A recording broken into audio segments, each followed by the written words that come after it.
I've been doing one of these in a while, and I used to do them all the time. Many of you may remember way back many moons ago, I used to do a annual video, a yearly roundup of the most common questions I got asked that year, and answering them all in one big video dump. But it's been a long time since I've done that, mainly because I started streaming daily, which means I was answering the same 50 questions every like 4 minutes, so there wasn't really like a ton of questions that were going unanswered. But I wanted to give a little mix-up here, hit you with the shake and bake, because there is one question that for actual years I have been asked probably above all else. The only thing that comes close, like maybe second place, is why am I so short, which is a question I've answered like 3 times now. I mean, again, it's not a question for me. You gotta ask the man upstairs. I don't know why God made me this short, but I don't mind being fun-sized. Can't change it, is what it is. But I'll be right back, though. I have to excuse myself to the little sailor's room. Alright, anyway, and that question is about the gym. What is my advice for anyone looking to get started with gym going? A fitness journey. And it's a question I always enjoy answering or just diving in on. The subject is just something I'm very familiar with. Maybe you know, maybe you don't, maybe go fuck yourself, but a little bit of lore on, my academic career. When I first went into college, I had a digital arts major. I wanted a career in animation. But it became painfully clear for the 2 years I spent in this major that there is no one worse in that field than myself. I have to be the least talented organism on the planet when it comes to art and animation. When zookeepers give paintbrushes to elephants and they fucking doodle on a canvas, that demonstrates a higher level of artistic prowess than what I was able to produce in 2 years with that major. So going into my junior year of college, I switched to a human sciences degree with a concentration on exercise physiology. And even though I don't use it these days, I of course still am very active in the gym. I know a lot of people like when I do the old sleeper build showcase type shit. It is something that I've always been very passionate about, and as such, I get questions about fitness and gym all the time, like where to start, because that is the hardest part of this whole journey. So I wanted to make this whole video dedicated to that topic on how to get started with working out. I always really enjoy seeing that so many people are really taking their health more seriously. It's always been like the number one thing I recommend to people that are struggling with self-esteem or maybe finding themselves in a bit of a rough spot mentally. I always recommend starting some kind of fitness journey, setting these small, attainable little goals that you can chip away at, so that way you can feel yourself progressing and taking your health more seriously. I really think it can just do wonders for people's self-esteem, their outlook, and their general attitude. And it's something that's completely free to begin with. You don't need an expensive gym membership. You only need your body. I'm a big proponent of calisthenics. The bulk of my training these days has been heavy weights, but I always integrate calisthenics into my workouts because I think they are just great for functional strength, and especially if you are just starting, it is great for beginners because there's so many progressions. So like push-ups, for example. If you can't do a full push-up, you can do knee push-ups. Pretty much every calisthenic movement has progressions for it. But by far, the most important thing when it comes to working out and taking your health more seriously, and one that everyone always mentions, how do you stick with it? How do you stay motivated? I believe it's routine. It's not easy to start for a lot of people. It's very hard to stay motivated. It's hard. It is difficult. But if you can just grit your teeth and bear it for like a week of sticking to a schedule, it starts to become easier. It starts to become routine.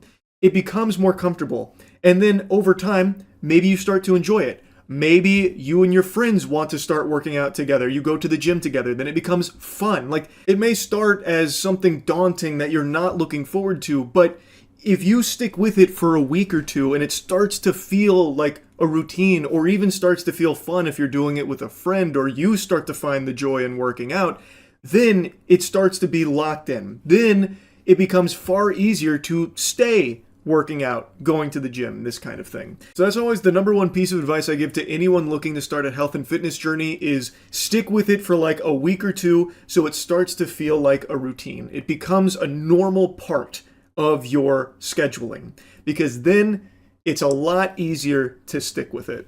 Now, the next piece of advice I always give to people that are starting a health and fitness journey is you do not need to spend fucking oodles of doubloons on all of these outrageous fitness courses that are being hawked on every single social media platform out the wazoo. You don't need to do that. It's the big 2026.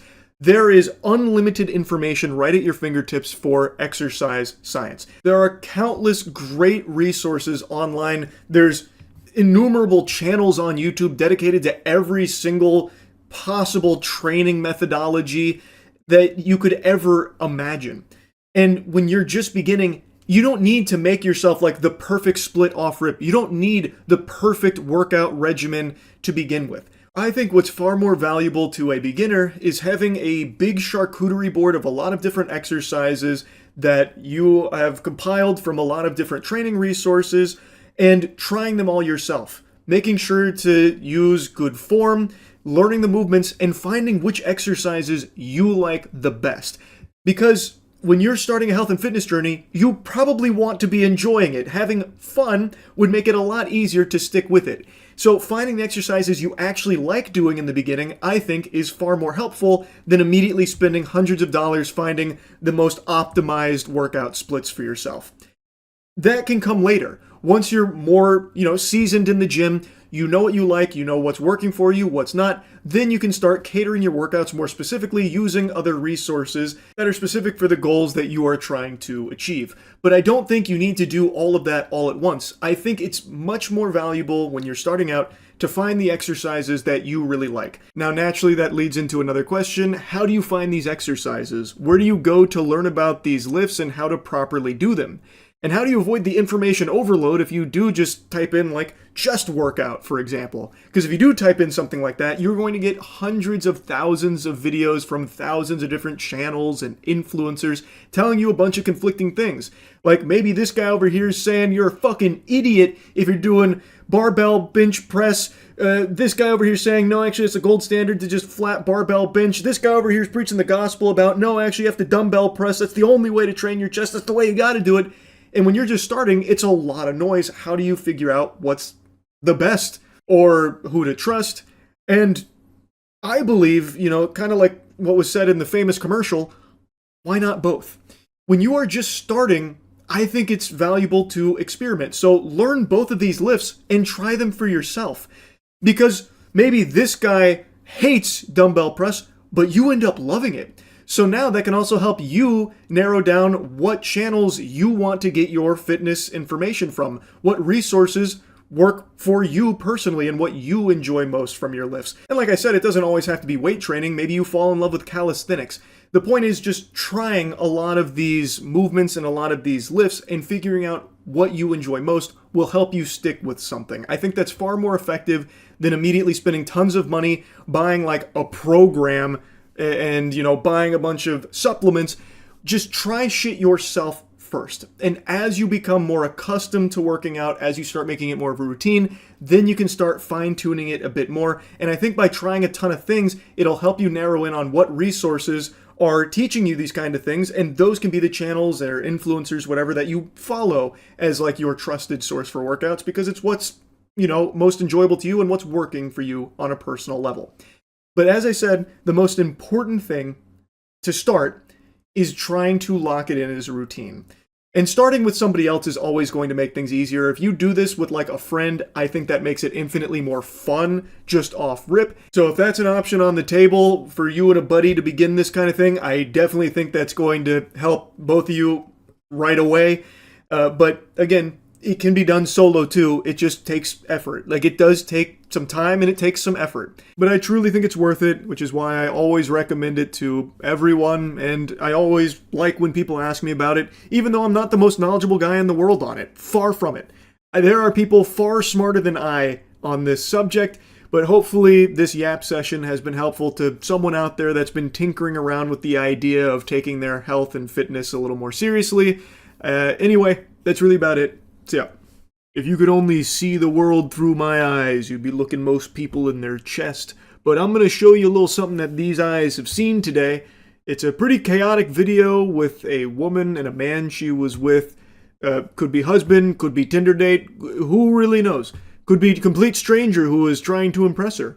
No telling. But they were at an event, and she hit the sauce a little bit too hard, had a little overdose on the fun potion, a little bit of glug glug glug glug glug, oh Reggie, and started throwing hands with the staff, and it does not end well with her. This story is not a happily ever after for her life. Alright, the manager! Alright, he's just fucking harassed. Yeah, he's on this section. Please leave. Tell me one more time. Did you touch me? I did not touch you. Oh, he's a liar. So the background here is she's a little too drunk and she's starting to hallucinate. She is now accusing someone of harassing her, which apparently did not happen. The guy's even saying that didn't happen. She's got her phone out to record her POV, so you already know she's fucking delusional. It is crazy, astonishing, just how often people that are making complete fools of themselves, just absolute clowns, will be the ones to take out their phone and start recording it as if they're in the right, thinking people will be on their side. So she's got her own POV. Well, it's not even really her POV because she's holding it like up here. It's probably looking like straight at the ground, but she's just off her gourd right now. According to a bartender that was at the center of this fucking pandemonium, couple came in at around 9 p.m. and immediately there were concerns raised about how intoxicated they were. The night was quite chaotic. The couple came in, they were requesting dinner service. Initially, the server verbalized to me that she could tell that her table was not only intoxicated, but perhaps on some other substances, and they were giving her quite a rough time and being quite verbally abrasive with her. Then I do believe after that, the server asked for the manager to intervene. So the manager got summoned to the battlefield here. He enters the rift, runs it down mid, basically just saying, get the fuck out of here, takes their cocktails away, asks them to leave. And when he brought the cocktails back to staff, he said they had enough to drink, we shouldn't serve them anymore. And that's what led to this intense spiral you're about to see from that couple.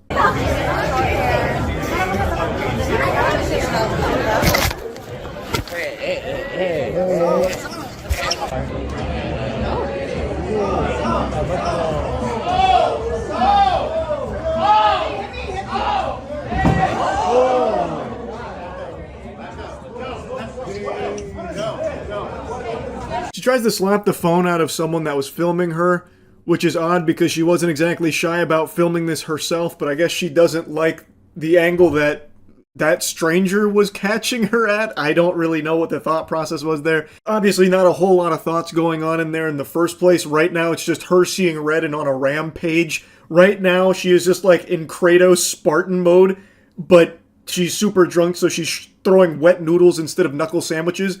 And she gets physical with one of the staff back there, and the boyfriend's trying to, like, separate her from them. And as he is doing that, she then aggroes somebody else there trying to attack them, and they were not playing games. This was not Weenie Hut Jr. anymore, so she actually got hip-tossed. You can see the staff pick her up, well, not fully pick her up, but take her and throw her down straight to the floor, and you hear a big thud. She just got potato sacked. It was almost like a perfect little hip toss there, and she was too drunk to really feel the impact, but I know that shit hurt the next morning. She probably felt like she got hit by 5 different fucking freight trains. Get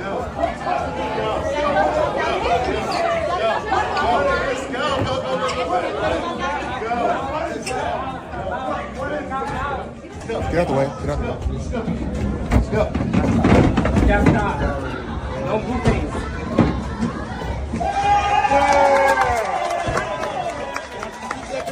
Now the goober she's with is trying to get involved, so he's starting to get physical with the staff. You can see him kind of like loosely shoving them a little bit, kind of bumping and grinding on them more than anything.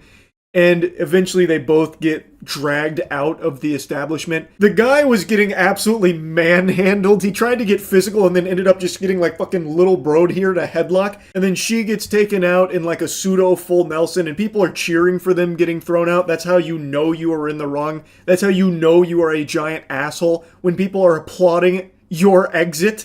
So they get forced out of the establishment here, but that's not where this is curtains. It doesn't wrap up there. It only escalates because these two are now even more upset and even more combative.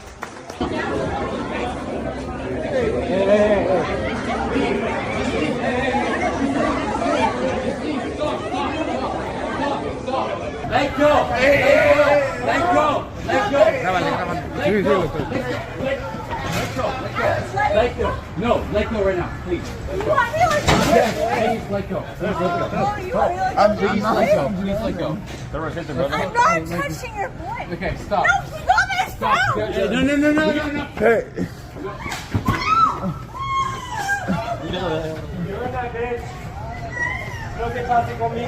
There's a lot to unpack here. There's quite a bit to digest. So they have now been forcibly removed from the premises because they were obviously disruptive, violent, aggressive, combative. They're now outside and she grabs a fistful of hair, refusing to let go. She has got it firmly grasped here like SpongeBob.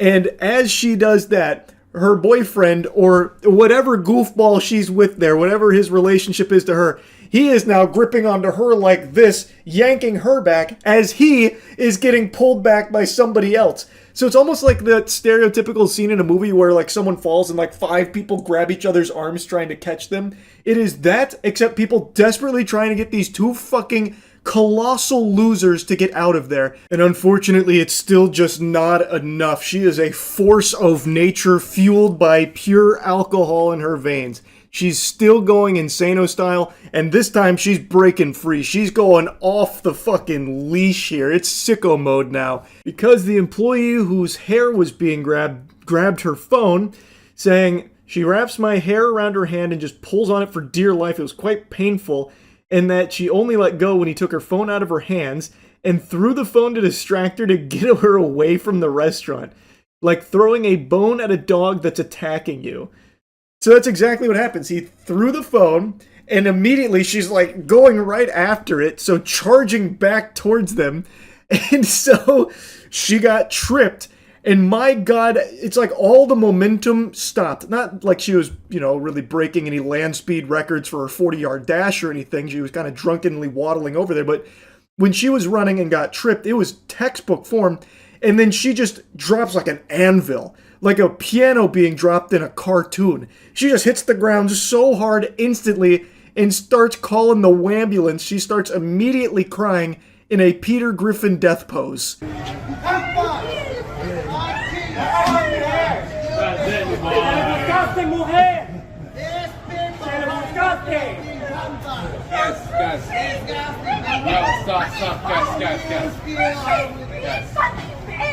Guys. No, sir. No, stop. No, stop. What is that? Hey. So now that she's been kind of decommissioned here, too many boo-boos for her to continue, she now starts insulting the guy she's with, saying, be a fucking man, trying to goad him into getting his ass kicked as well for a biblical smackdown that would have been placed upon his soul. She's just like, be a fucking man! Do something! And you can just kind of see the gears turning in his noodle. You can kind of almost hear his heart breaking, like, oh no, if I don't do something, she's gonna break up with me. But if I do something, I'm going to be broken in half. What a conundrum, no! And then he eventually just decides, fuck it, we'll do it live. So he shoves the guy in the Santa hat, who is much larger than he is. It's a mismatch. He has to know that right there. That's David versus Goliath, but David's a big fucking douchebag here. He has no chance. But he goes for it. Smoke him if you got him, So, no fucking ZD now? So he pushes the guy in the Santa hat, and I swear to God, there might be a longer cut of this, but I bet that guy in the Santa hat could have picked him up like Bane to Batman and broken him over his knee. He had no chance there. But that girl, she was whispering the siren song in his ear, and by whispering I mean shouting drunkenly, fucking trying her best to make sure he is also bruised, bloodied, and broken. Now that's where the video ends, but the story just keeps on going. This is the holiday gift that keeps on giving here for everyone that's not her and that guy she was with. So apparently after the dust settled and everything, the San Francisco Police Department took her in. This was a very popular clip, so much so that her employer caught wind of this. Her name is Shireen Afkari, and she worked for a popular fitness tracking app named Strava, where she was a senior manager of growth marketing and retention, and has now been released from the company. They made a statement on Instagram saying, "We are aware of an employee who exhibited extremely concerning off-hours behavior. We don't condone violence of any kind, and this does not reflect the standards we expect of our team. This past Monday, we made the decision to end the individual's employment. No word on anything in regards to the guy she was with. I imagine in the director's cut of this footage, if there's a longer version of it, he probably learned his lesson after he tried to pick that fight with the Santa hat guy at the behest of his sweet milady fedora tip. An unsurprising conclusion there. She really did go pretty hard, but you know, surely it was worth it. I bet that was an unforgettable night out that she can't remember at all. Little too hard on the old eggnog this holiday season, I think, for Miss Shireen there. Yikes. Anyway, that's really about it. See ya. Trump Mobile, the golden Trump phone, supposed to come out 2025 of summer. So now the beginning of 2026, still no phones, still no pickles. And you might hear the little Banjo-Kazooie backing track right now to this video. It's because I'm on hold with Trump Mobile support to check on my pre-order to see what's gone so awry that the phone still hasn't arrived. The Trump family's attempt to launch a new smartphone is off to a rough start. You may remember back in June, Eric Trump and Donald Trump Jr. announced the launch of a new American-made mobile phone along with a wireless service they called Trump Mobile. The release was originally slated to happen in August, but now it's November and people are still waiting. I've tried to get a hold of Trump Mobile's customer support for a little while now, a couple days, to no avail. So now I'm just on hold waiting to see what's going on with it. Because, I mean, it's, you know, the Made in America, well, scratch that, they actually got rid of that. It's no longer Made in America. They don't claim that it's an American-made phone anymore. It's just a proudly American phone, according to their website now that they've updated. And for $500, it was a really, like, great deal, which defied all laws of physics and everything we knew about manufacturing to get a phone to that level. Every single human being on the planet with a functioning frontal lobe could have told you there's no way to make a $500 phone in America. So now they've abandoned that marketing mumbo-jumbo entirely. Oh, I thought I was about to get a hold of someone there, but that happens a lot. It starts to like break up because there's only one song that they loop forever and they can't even do that smoothly. But yeah, anyway, I wanted to see what's going on with Trump Mobile, because the phone still hasn't been delivered.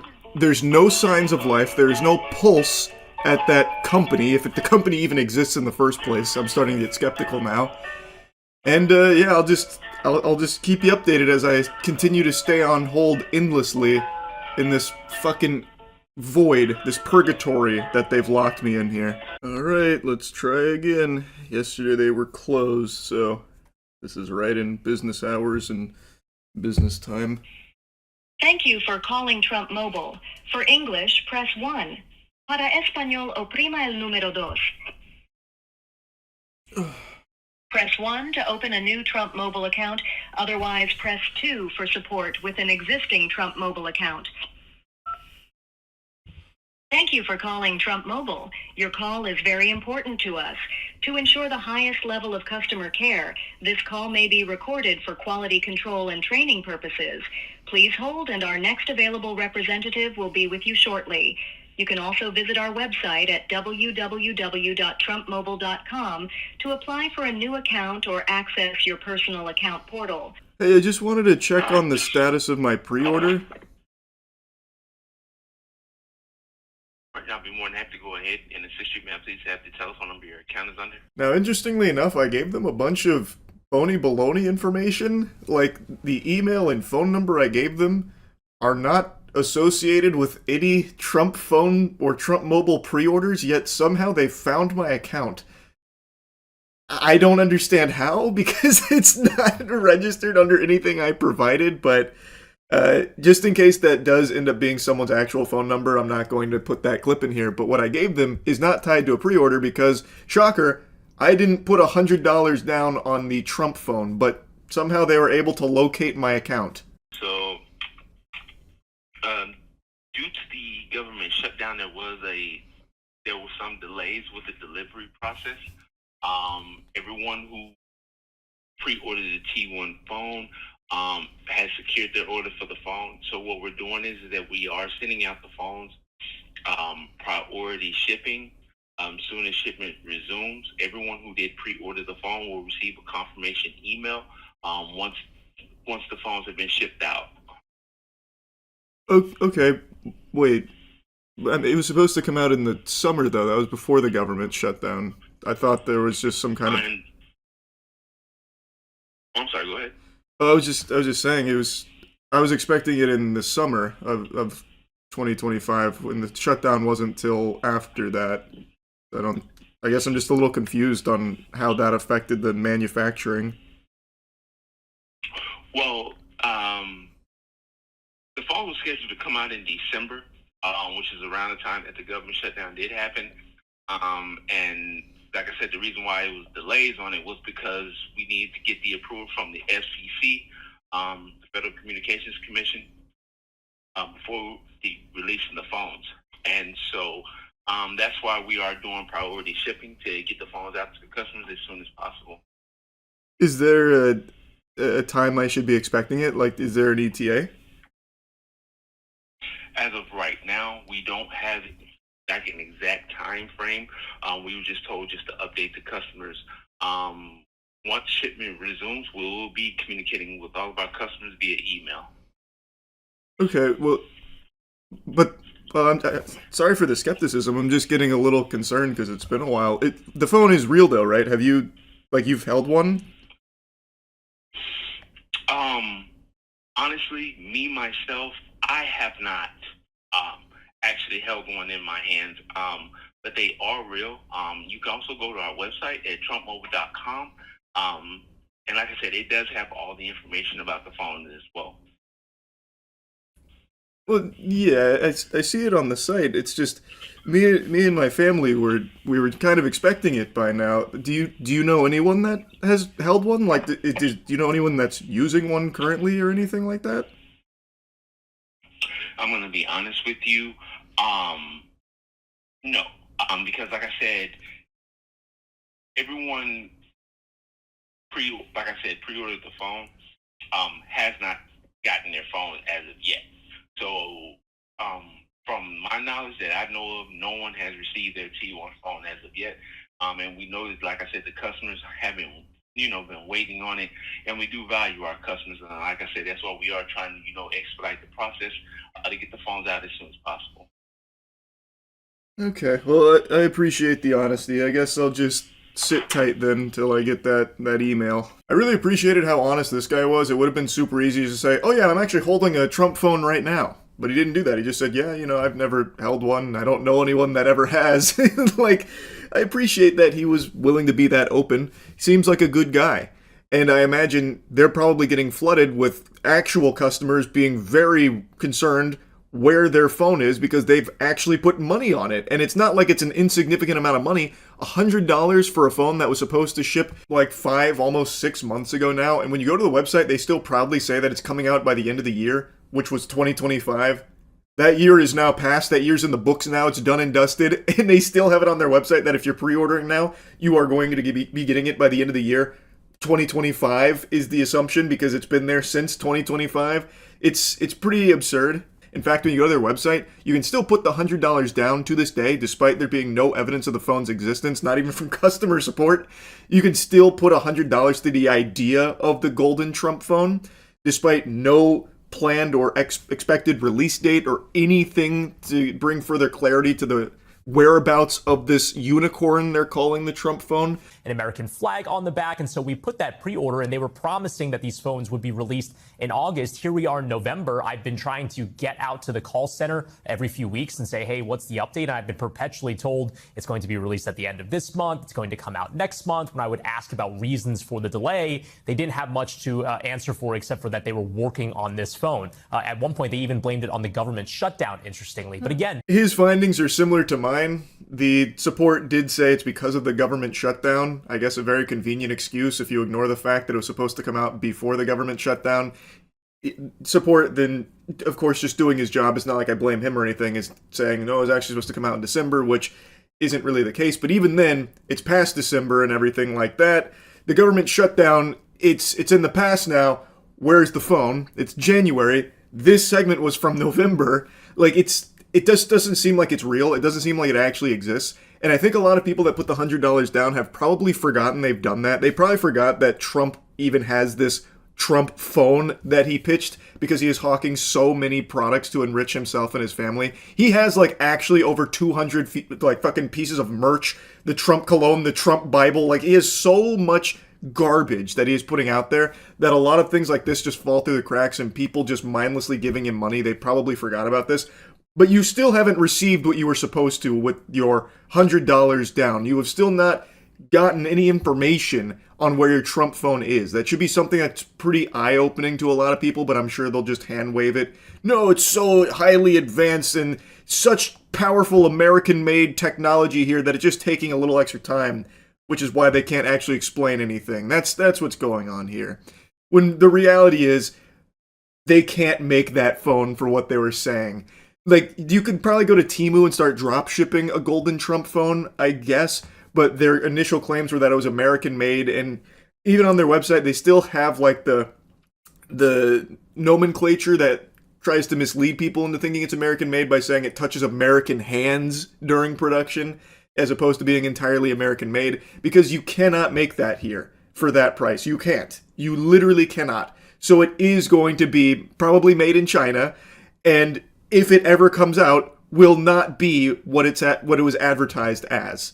If it ever comes out at all. Even a phone being made in the U.S., do we know? And I know you've been looking at their website and noting that there are some changes there. Yeah, so again, this was branded as a made in the USA phone. In fact, they said so on their website. But interestingly, as I've been trying to follow the development of this phone, they tweaked the wording on their website. And now the mention of the made in the USA is completely scrubbed. You can see the original image on the top there. It says in that text, made in the USA T1 phone. And now all it says is, you want to be the first one with the new T1? Here's how. Elsewhere on the website, they describe it as an American proud design. And January 2026 checking in, it's still in that state. They are, like I said, trying to wash away that initial claim of being like entirely made in the US because, as he goes on to mention, it's just not technically possible to make that kind of device in the States here at that price point and at that development timeline. It's just not possible, which is why it's no longer there. But the phone still doesn't exist, so they're still,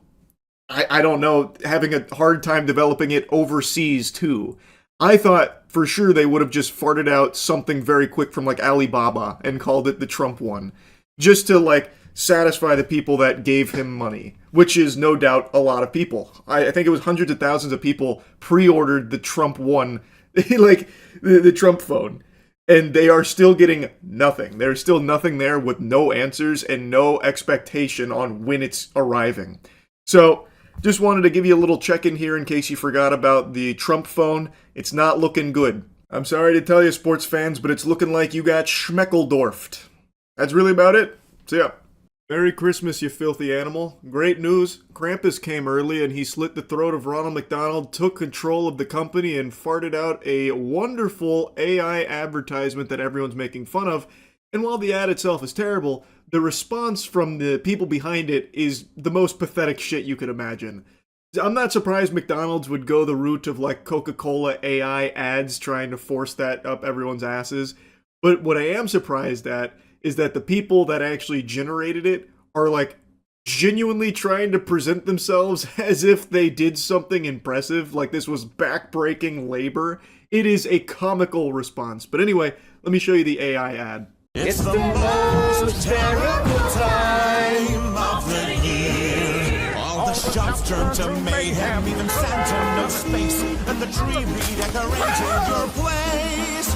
It's the most terrible time of the year. Sorry for the greasy old man jump scare here, but I've just got to interrupt briefly for my own little halftime show because I find it to just be beautiful how delusional the hacks are behind this AI that they actually convinced themselves that a good marketing push for McDonald's would be basically getting pugilistic with Christmas itself, shitting on one of the most beloved holidays in the Western world, calling it the most terrible time of the year.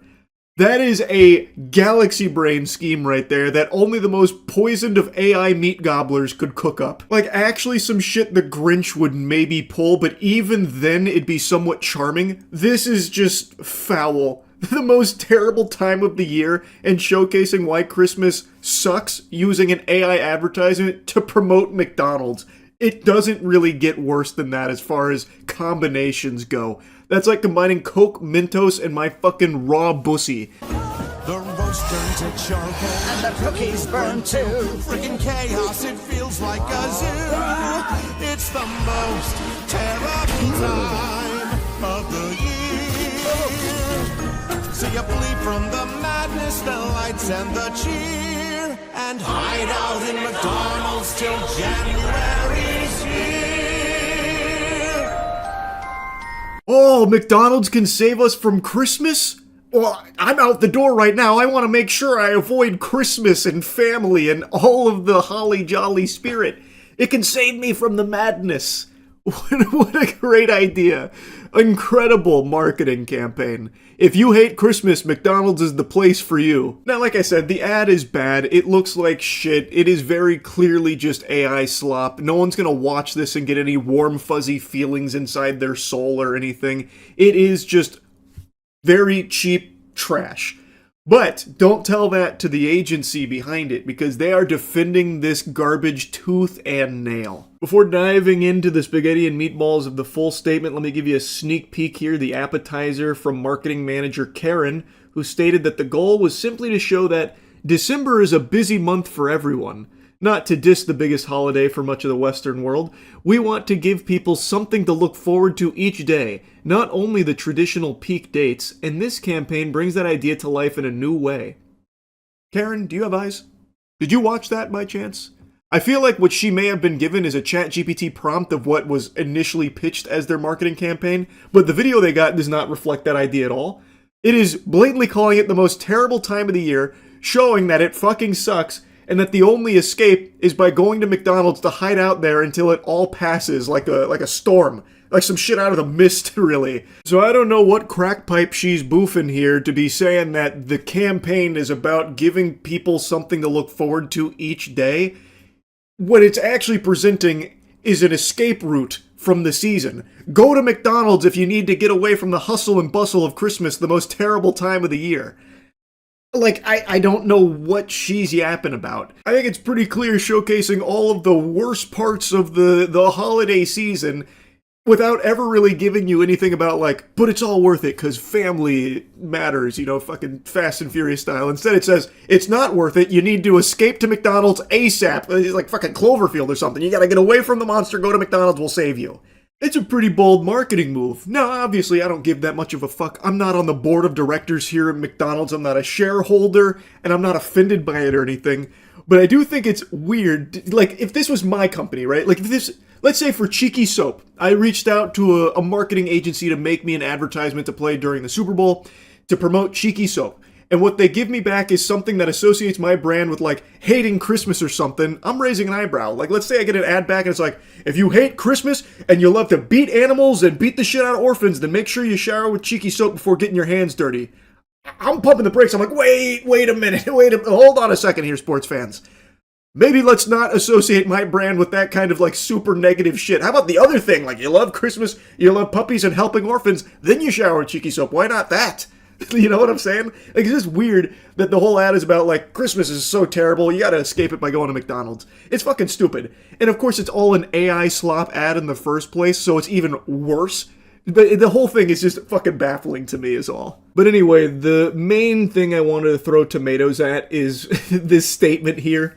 For 7 weeks, we hardly slept, with up to 10 of our in-house AI and post specialists at the gardening club working in lockstep with the directors. If that isn't the biggest load of dirty barnacles I have ever read, you're telling me you had 10 people, your in-house AI and post specialists, by the way, yeah, fucking specialists, prompt engineers, top-tier sentence writers, working on this for 7 weeks hardly sleeping?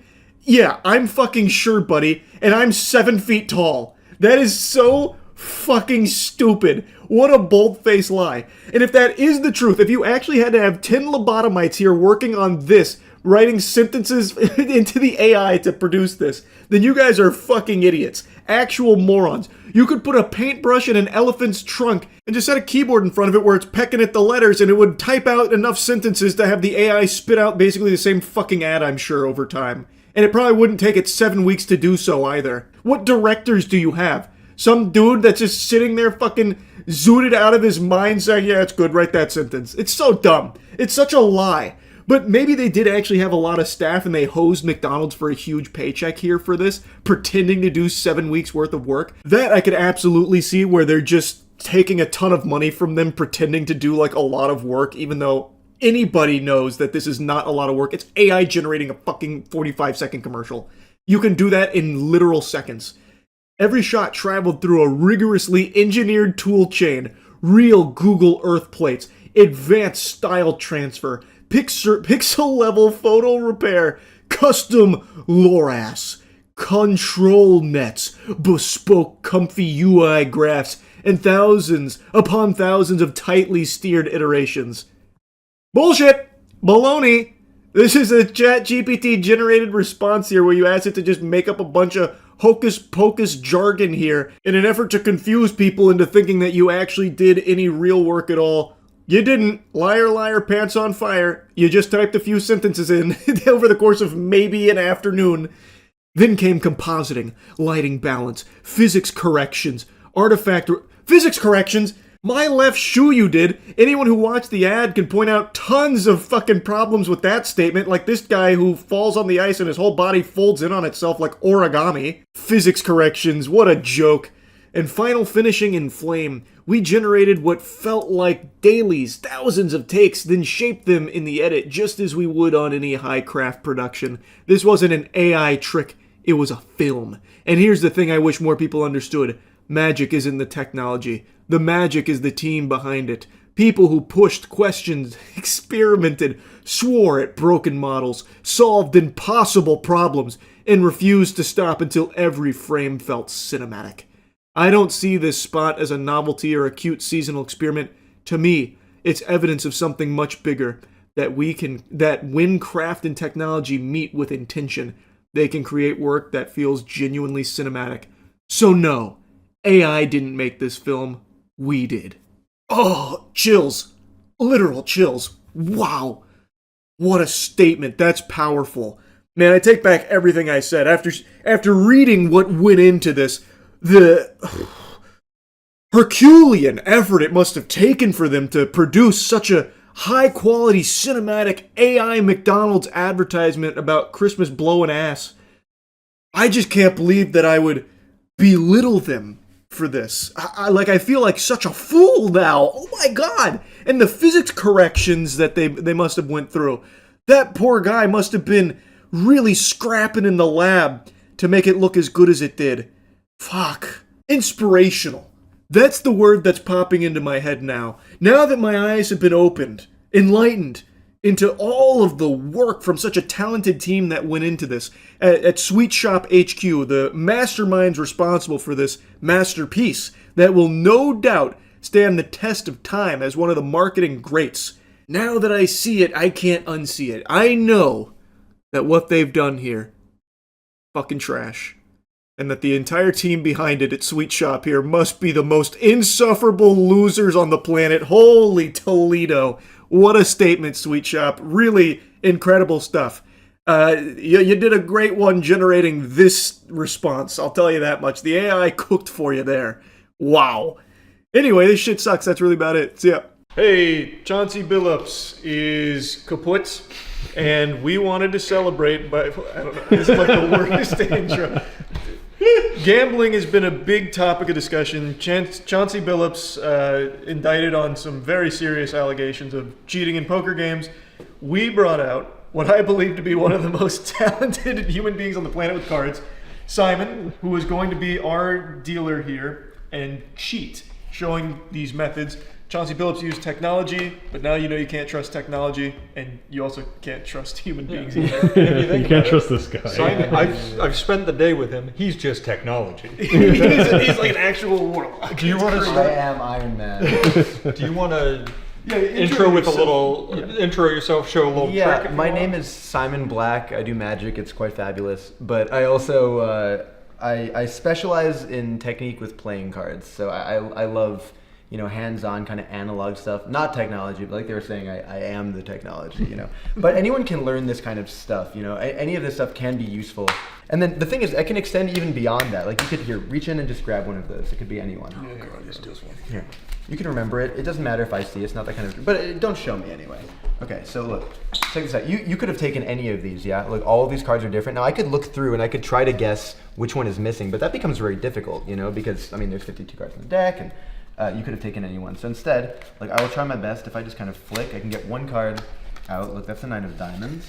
Here's the 9 of spades. And if I open these like this, one in between with the 9 of hearts, and then you should be left with the 9 of clubs, am I right? Yeah. Imagine if he flipped it over and it was just like the jack of spades. He's like, no, screw you, bro. Like, what the fuck? So for example, if we were playing blackjack, like, oh wow, blackjack. If we were playing, not intentional, totally intentional. Yeah. Oh, it actually was. If we were playing blackjack, let's say I wanted to cheat, because this is we're all friends here, this is a demo, right? Yeah. I would just cheat like this. Like I just hide blackjack in my sleeve, and then I could have it whenever I want. They don't want to go in there. It's not like a pocket, it's just my sleeve. And then if I got dealt like what's a bad hand in blackjack? Like 14 is still hittable, right? Yeah, maybe like 16. Yeah, 16 would be pretty shit. I could get like this. This might not work. Yeah, okay, like a 2-card 16. And if I got dealt this, I could pretend to muck. I'll just show you like just like this. Like I could deal with this by switching it for blackjack. And then that means there is still in my sleeve. There's still a 16. Wow. Yeah. Go ahead. There's still 2 cards. I'm afraid someone's gonna like bite me in here. And this isn't blackjack? That is how? 16. It's on camera. To be willing to do this on camera is the highest level of confidence in this. That is disgusting. It's kind of crazy, right? I'm not kidding. Earlier, Matt, so before Matt talks more, you single-handedly are going to send Matt on a spiral that's going to last like weeks, probably. Years. I'm going to become a magician just to figure out what the fuck happened. The best thing to do when you're cheating, though, for the most part, is to try to cut to a good card. So, for example, I could here, if I reach over, let me see if I can do this. And look, I'm not like holding any spots. You could see, right? Let me see if I can try. And I could reach out and I could just cut to an ace. Like one more, one less, it wouldn't have been an ace. Like I'll try again. I got this. I think I've got this. It's not positive. I'm not sure if I can do this. It's hard. Here. I believe it. There's another. And look, this next one, I won't cut to it. I'll do even better. Look, because it could be anywhere in here, right? Like any of the, literally, they're really mixed. These are all like different cards, right? I'll try this. I got it. Yeah. Matt, it's exactly 21 cards down.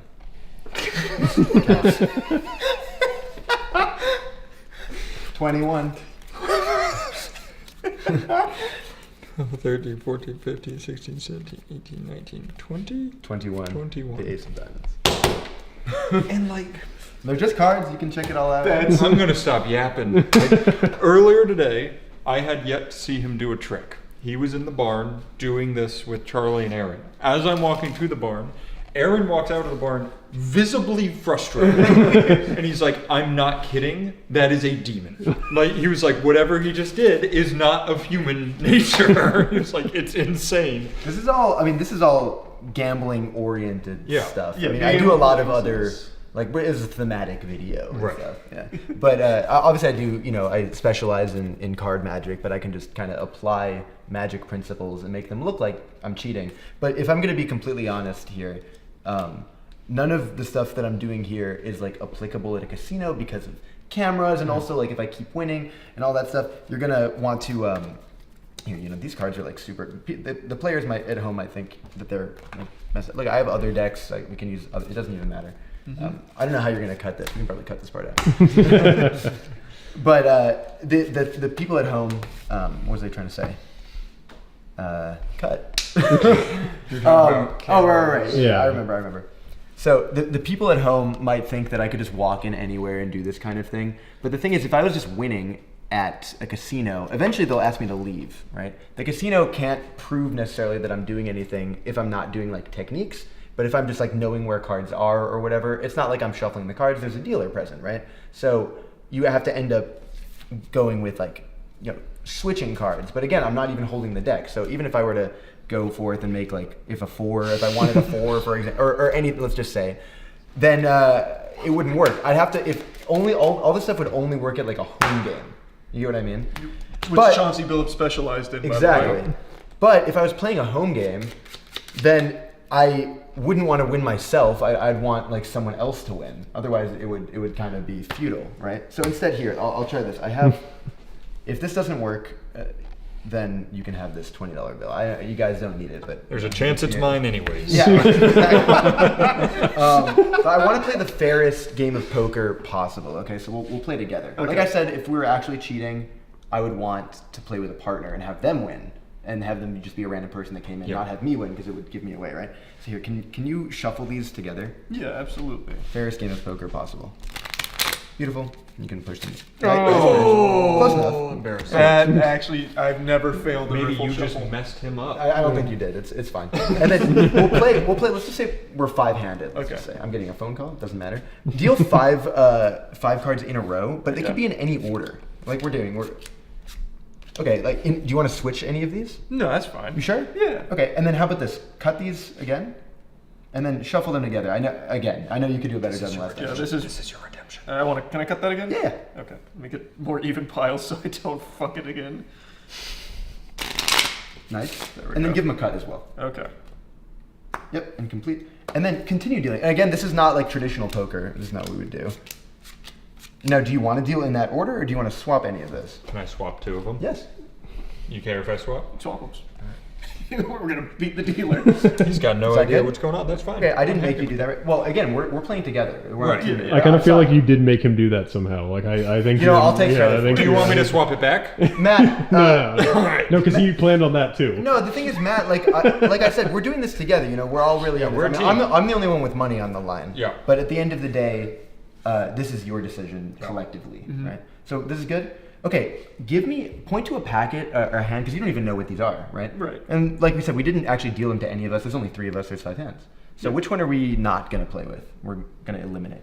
We gotta eliminate that. We don't want this one. You Yeah. swapped with this one. Are you sure? Because that one kind of mattered. You sure? Yeah, get it You out swapped there. it with that one, right? Okay, this one's fine. wants us to We don't need it. Point to another one that you want to eliminate.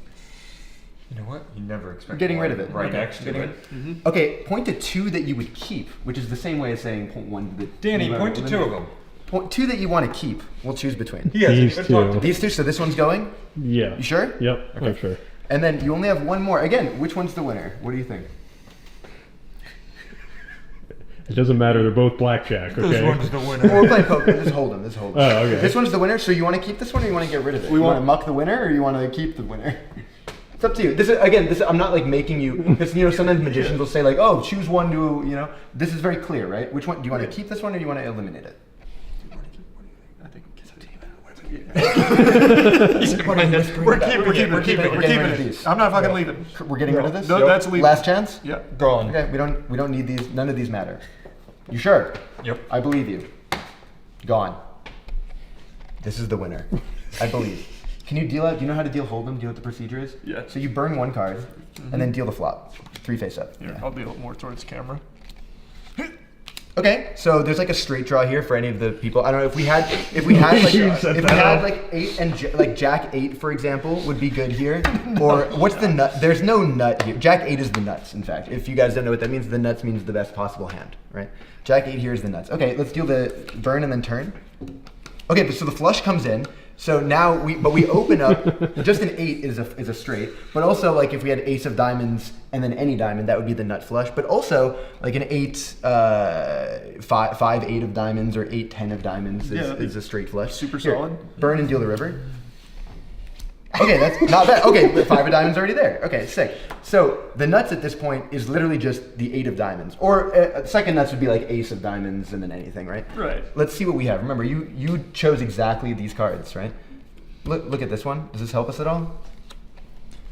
Okay, this is a straight. Not bad. That's pretty good, Matt. Not bad. But if you dealt us, if you chose pocket 8s with the 8 of diamonds, that is the single best hand that you could possibly have right here. And I am known to Can you be turn this face up? like Chauncey Billups. Oh my god. Pocket 8s with the 8 of diamonds. Congratulations. I get to keep my 20, do but that, yeah. I have an extra surprise for you. Jesus. The extras are what get me. Can you open that 20 up? No. No It's gonna shot. tell me the date I die. Well, Say it. We will win with a straight flush and diamonds. You did everything. You shuffled, you cut, you dealt, you made all the choices. And that is how a magician cheats with friends. That's absurd.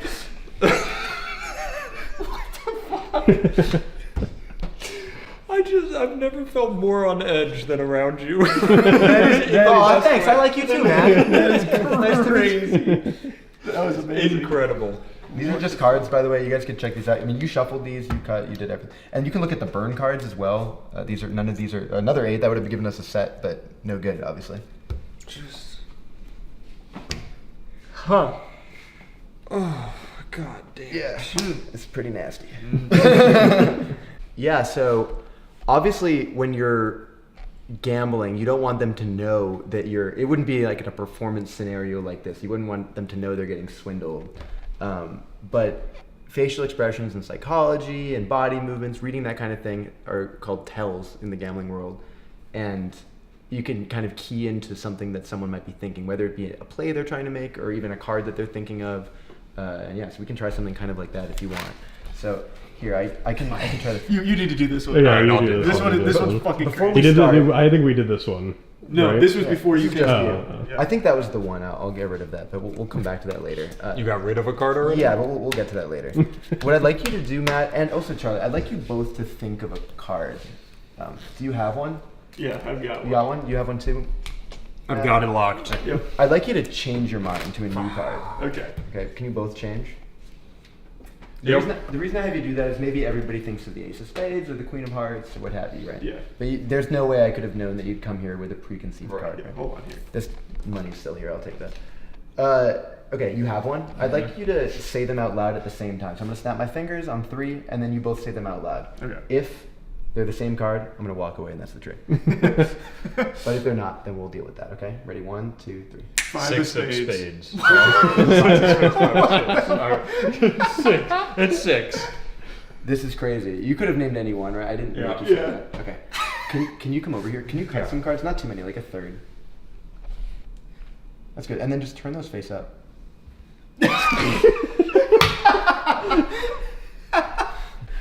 I hope he's in his head like that wasn't part of the trick. That's fucking crazy. Well, the thing is that if you'd cut one more or one less, then it wouldn't have worked. Right. Look, these are all different. Which card did you think of? 6 of You spades. thought of the 6. You thought of the 5, right? Yeah. This is interesting because if you had cut the cards and cut to the 5 of spades, look, any of these cards it would have been possible. Yeah. But look, you can't have cut to the 6 of spades. I wonder why. Because look, there is no 6 of spades. I know. Because before anything, remember, I put one card in my pocket, and look, that's the only. I'm showing my underwear. That's the only card in my pocket. I don't have any other card, and that is the 6 of spades. Jesus. I truly don't understand what's happened. Which one of these do you prefer, the 6 or the 5? Oh, easily the 6, right? Okay. God damn it. I can try this. So I'll try to find just like more gambling stuff. Because it'd be good to have like 4 of a kind. That's like a good thing. So I'll try to find not just the 6 of spades. I'll find the 6 of clubs, 6 of hearts, and you could have said the 5, but because you said the 6, I'll do it. And the 6 of diamonds. So all 4 6s with just one hand though. Look, I'll do them all with one hand. All of the 6s, but actually with this hand. Look. Can you name me, Danny? Can you maybe name me a random card in the deck of cards? It could be anyone. Like I'll. Hang on, give me a minute because I'm not letting you work your Jedi mind tricks on me. True, that's good. That's good. Yeah. You're gonna behind my back. Name it out loud. No line of sight. There's no mental waves passing through me. Okay, I got it. Which one do you want? You could be anyone. 4 diamonds. 4 diamonds. That's random, right? I didn't make you say that. Yeah, no, I don't believe. Well, you say that a lot, and I don't believe you when you say that because I feel like you made me pick that. I'll try this. Okay, can you hold out your hand like this? Yeah. Watch. I'll use the. Which ones do you prefer? The red 6s or the black 6s? Black 6s. Black 6s. So that would be the 6 of clubs and the 6 of spades. Now, if I wanted to switch hands with someone, like in a game of poker, obviously they would know. But this is a demo, so. If I go like this, I could take the 2 black guys. Like you should have the reds. Turn them over. Yeah, but I can do better because you could have. You said 4 of what did you say? Diamonds. Can you hold out your hand? 4 diamonds. Put your other hand on top if you would. Just cover those up. 4 of diamonds. Okay. All right. It's actually pretty close to the top. I'll do this. Like if I cut, it should centralize it. and get one card from the middle. I'll do better. If I squeeze it like this, it should look like it goes. It doesn't go far. Look, it's really gone. Can you lift up your hand? Spread those out. In the middle, there's one. How? It's on camera. I'm staring at him doing it. And we have been with them for 2 days. Like, I'm staring. I was gonna say, this guy knows infinite card trick. Like, he has been doing this for almost 24 hours straight at this point. I say this all the time. You've heard me say this already this week, but I've forgotten thousands more tricks than I know. And I know thousands of tricks, so it's like you could understand. It's incredibly impressive. So there's like unbelievable. Yeah. There's like I appreciate you. Although I'm always working on new stuff, so. I think something really fun that you mentioned is most of the stuff you perform is stuff you've made. Like a lot of it. I mean, for the most part, because nothing is like original anymore. Right. So like it's a variation of a variation of a variation. But I do invent the vast majority of the things that I do, or it's like me and a friend. Like I have a friend, Moritz Mueller. Shout out to Moritz, who we talk all the time and just like create card tricks. And he's in Germany, so we have to find like common time to do it. But I would like to deal you, like you said, like a hand of poker that I could rig basically. So is there like a lucky pocket pair that you have? Pocket sevens, baby. Sevens, okay. Never failed me, never will. All right, I'll try this. I just have to, and then if you were seating with the four of us, if you were seated, which hand, like which seat would you be in? I'd be second seat. Second seat. Second seat. Okay. Let me try. Yeah, one cut. I think it's done. Okay. Look. Danny, nothing. 7. Oh. Look. Nothing. These are nothing, by the way. Another 7. Black 7s, right? Look, Jack 10 hearts is pretty good. But let's deal it out. Let's see actually what happens. Yeah, let's see, Sevens, who wins this. I mean, Jack 10. It's just all 7. So far, King High is not good, right? But who knows? I'll burn one. We can. Oh, okay. Well, okay. Wait. We got a showdown. Wait. This is an open ender, right? Yep. Look. Hang on. Oh, quads. No beating that. But you know he's still in there because the flush draw, and of course the flush gets there, so you take all his money. Holy shit. And just to clarify, in case anybody didn't get that, I was the second seat. No, Charlie's second. Charlie had the king 6. He had top pair though. Top this pair's wasn't gonna dealt to me. This was dealt to second seat. Well, actually, the thing is, in this scenario, this would. I mean, I'm not gonna say I didn't plan this. In this scenario, look, top pair opens up with or you probably weren't gonna be in there with king 6, depending on what position you are. But if you saw this flop of 7 king queen 2 diamonds. You have top pair and the second nut flush draw, so you're probably staying. He's throwing down cards to keep people in the game. That's wild. And then you're here, and you now have 2 pair, still with the second nut flush draw. You're still in there to any bet, and then obviously this guy stays in. He has a flush draw with an open ender here, so he's staying in. This guy's probably out, but yeah. I mean, you're gonna this guy's gonna stack both these guys for sure. I mean, by the river, if you made a massive bet here, this guy's folding, but you know he's in there with the literal third nut flush, second nut flush, because the king's on the board. So yeah, second nut flush. Wait, no, third nut. It's third. Something that like a lot of good tricks. To deal the hands you want is so unbelievably broken in the household. Well, I mean, poker you can meta. do stuff like there's a lot of like false things you can do, like retaining cards and stuff like that, right? Yeah. You can even do like false deals where I'm not like dealing this card. You see, like that. I can even show you what it looks like face down. It's difficult to see, Wait, like you were just doing the same thing there? Yeah, but did I... Like you're pulling not top card. Yeah, exactly. What the fuck? Yeah. Using, like, cheating with playing cards. So, for example, like, using an ace of hearts, let's just say, as, like, the target card that we're talking about. Charlie's going to learn that in the next few days.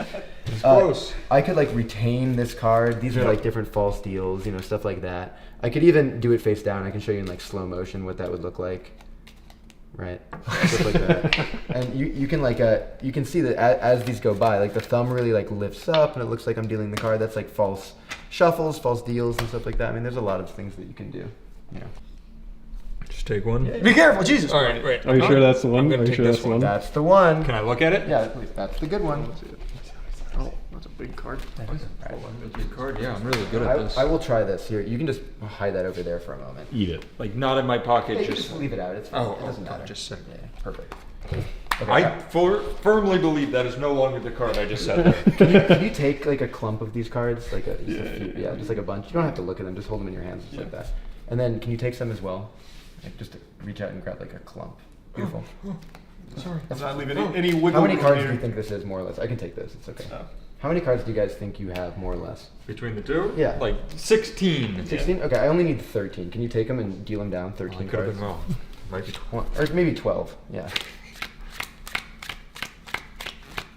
Nice. Now you have a card over there. Can you turn it over? It's okay. It is my card. Okay. Okay, because you picked That a was spade, close. because you picked a spade, check this out. If I shuffle like this, Matt, at some point tell me stop. Stop. Right there? Spade. What's it mean? Well, because you said a spade, I made sure that this was not a spade. Oh. But also, guy's good. but also that one is not a spade. Oh, God. And also that one. And that one, and that one, and that one, and that one, and that one. None of these. These are all fucking spades. These are all They are indeed. Like every single one of these, all of these are in fact spades. No. But the thing is, look, can you come closer? Can you take the ace and just wave it over this pack? And now if I do that, put it down. Now they go ace, 2, 3, 4, 5, 6, 7, all the way up to the king of spades. Can you see how this would be useful when you're playing poker? So cool. Oh, he's gonna make us pass out. We're both dead on the floor. He's like, "Can you see how this would be useful?" Damn. What's the moral of the story, Charles? John C. Billups is bad at cheating. Yep. He should have just become a magician. Yeah. Just been a magician. John C. Billups, eat your heart out. Like whatever you would, if you having a walked good into time? a hospital and somebody said, "I've got a day to live, kill me now" with a joke or a trick. Why do I keep saying joke? Like, I'll mix these cards. Matt, can you take those and give him a shuffle? That's what he wants me to do. What if I didn't shuffle at all? Ooh. It's too late. I shuffled while saying that. He played you like a fiddle. Yeah. Okay, Matt, this is the way that you mix the cards, correct? Are you happy with this? That's exactly how I wanted them. Okay. Yes. You can show for the people this really are mixed up cards, right? Every single card is not the same card again and again. You see that? Put them in my exact order. I am the magician here. Right. Danny, I'll drop cards like this. At some point, you just say the word stop, okay? Stop. Right there? Yeah. Can you take this card? Yeah, I'll And then take can it. you take this card? Can I show it to the Yeah, camera, yeah. And to then class? show the camera, show everybody. Yeah, yeah. Okay. And look, these are really different cards. All of these are different, right? Yep. All Good. different. And put somewhere in here. Danny, go ahead. Anywhere in the deck. Yeah, near the top is fine. Doesn't matter. Okay, or the bottom. That's also good. I want them to go in like different places. So Danny's is near the bottom, and then yours maybe we put near the top. Okay. Because we're gonna put some other cards near the middle. Now the thing is, look, your cards could be anywhere. I won't shuffle, like really somewhere in there, right? So we know that one card is near this area, one card's near this area, but we know that they're not in this central area, right? So I will use the jokers to try to find your cards. I'm not even gonna do it. I'm just gonna use the jokers. I'm taking the night off, okay? And we're gonna put them somewhere, wherever Charlie says. Charlie, where do you want to put them? More or less like here, there, somewhere in the middle. Yeah, I think we can get right into the heart of it. Right in the heart of Gotham, right over here. Another one? One more. One more? Right there. Right there. Look, nothing in between. You can see just 2 pieces of paper, right? Nothing in between. Like all I do, look, I just squeeze like this. And these are very good detectives. They will go through the deck and they will find one card. All I do is click. And that's it. What was your card? You can say. The 5 of hearts. Like in the middle. There's one card now. In between the jokers. Betwixt the jokers, even. Can you take that out and turn it over? Show the camera. 5 of hearts? Now here's the thing. Here I know what you're thinking. And not even in a magic way, but just like straight up. I know what you're thinking about this trick. You're thinking I did it, that the jokers didn't do it. But I swear, I didn't do anything. Look, I'll show you. Charlie, can you help me with this? I'll just leave this over here for a moment. Right. Can you push everything together? I absolutely can do that. Great. And then push the jokers square and everything. Yep, and then pick everything up. I won't even touch. Look, I'm not even gonna touch. And look, can you kind of squeeze like that? I can squeeze it. Oh, not too much. Oh, you did it twice. Oh, too much. Something weird kind of happened. Wait, this is a boomerang effect might have occurred. Oh, look, can you spread those out for me? I think something still happened. Remember, I didn't touch anything, and yet look, in between the jokers, there is a card. I didn't even touch anything. For the first time, what was your card, Danny?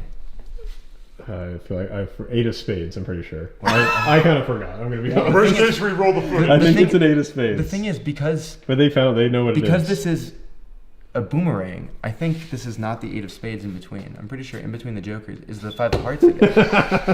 And if this right here is the five of hearts, Then what the fuck is then that? this. But remember, a boomerang always comes back. Can you turn this card over? No. It's the five of hearts. Because if that's the five of hearts, then Matt, this is the eight of spades. Isn't that fucking nuts? That one's crazy. That's a good one. I told you, that one's unbelievable. You did it. You did it. So good. The step of that was cool, and then that end step was insane. I think that's my favorite part, and I think a lot of your tricks This do is- this, where you do like something cool, but then you're like, you thought that was cool, but actually look over here. There's 15 more things that you didn't even realize were going on. This is original as well. It's similar to a couple other things, but I added and swapped some stuff with other things, and I'm saying words that are English but don't actually make coherent sentences. So. But Sounds like nothing to do with gambling, but it's fun. That one's not even gambling, Jason. That was unbelievable. When you did that, They use cards when they gamble. They use Figure it out. cards. They have detectives in there. I like how while we were doing this segment, we slowly moved from all the way. We're slowly circling. All right, now I think we cut the camera, and Danny needs to see the phone. Yeah, We can wrap it up then. All right, that was fun. Thank you guys for having me. No, thank you so much for coming up, man. This has been so much fucking fun. This has been amazing. Bring it in. So, Chauncey Billups, do better at your cheating. Yeah. Simon. I guess I should say Simon Black Magic on everything, and if you're ever in Chicago, I perform all the time. Hand in the Eye is opening up pretty soon. It's going to be the world's largest magic venue, and I'll be performing at that all the time. And then anyway, so there's that. I also run a Smash tournament in Chicago, which is pretty awesome, and it's the biggest one in Illinois. We get like 40 entrants a week. It's very dope. Nice. The vibes are awesome. I'm like DJing. We all take like shots all night. We have like a vibe. We have merch and stuff too. It's a good local. It's a very good local. But in other news, like oh yeah, I should probably challenge Light to a duel. Oh yeah, you call it Light. Light, I'm calling you out. $100 money match me. First to 5. If I take one game, I win though. I could choose one game. Bring your own money. It's not coming out of the. No, definitely bring your own money. I got that. Wow. Thank you again. Man, it was really awesome to be here. Just like seeing your guys' vibe, all the stuff that you do, the people that you're working with. It's just like really good energy in this place. I really appreciated being here and taking part. It's really fun. Thank you. Thank you. Right. Bye. Barbie Fest is the new Willy Wonka experience. I did not hear about this. That's awfully high praise. Wow. This looks sad. This looks like something out of season 2 of Fallout. Oh my, what is this? Are they testing bombs here or something?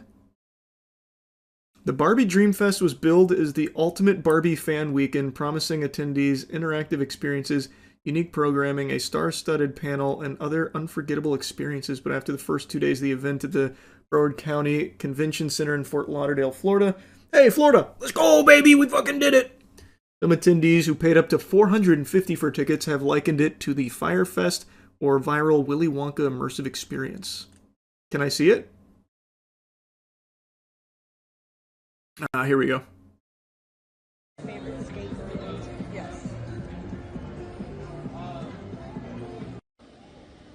Oh, let me see that again. I mean, already has a lot more going on than the Willy Wonka experience. You have some custom barricades here. What's that? 4 tables with some balloons. This looks lively. 2 inflatables. That leaves a little to be desired there. The Barbie Dream House. We're the life-sized Barbie Dream House right now, guys. Oh wow, it's a cardboard cutout. It is life size. There. Wow, you can live in that. The hell did that say? Impala. Damn, they got a whole obstacle course set up there. Look at this. It's like a tower defense maze. Everyone looks like they're having so much fun. What's the problem? This seems like $450 well spent.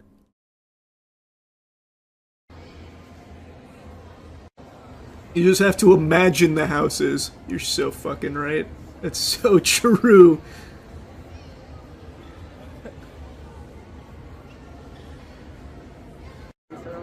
Okay, here is another sponsor that we saw, which I have questions about where the sponsorship money went. Is there money? Because there's no cookies, and they make cookies. So what did they contribute? What? Sweet Lawrence is... they make cookies? That is a good question. You would think if they're sponsoring the Barbie Fest, they would have... Yep, they are gluten-free vegan cookies, it seems like. You would kind of expect them to want to be putting their product there. Maybe that's... whoever's hosting this just really likes Sweet Lawrence. Thanks to our sponsor and partner, Sweet Lawrence. I ate one for breakfast this morning, so thanks for helping giving me the energy to put this on today. There's neon. Maybe that's the dream house. There's neon? Yeah, right next to it. There it is. Oh, is that the lifestyle? I mean, we can't get up there with it, so. Wow. Pose. Pose. That really is a big wow Oh, no. moment. Yeah, that's how this is going. Wow. Wait, Are you what was happy? that? Oh, it's like a hair salon over here. Get your hair done like Barbie. Are you having fun? More sponsors. Okay, this is the biggest load of baloney ever. You're telling me Dillard's helped put this shit together? 100% they just started throwing names in here, hoping no one would notice. You're telling me a yoga group helped sponsor Barbie Dream Fest? You think I'm an idiot, don't you? You think I'm stupid, huh? Imagine Cheeky Soap was there. Oh, wait a minute. Imagine they did just slide Cheeky in there. I'd go crazy. I'd be like, oh my god, yeah! Yeah! We were there! Part of history! The world's worst Barbie Fest! Let's go!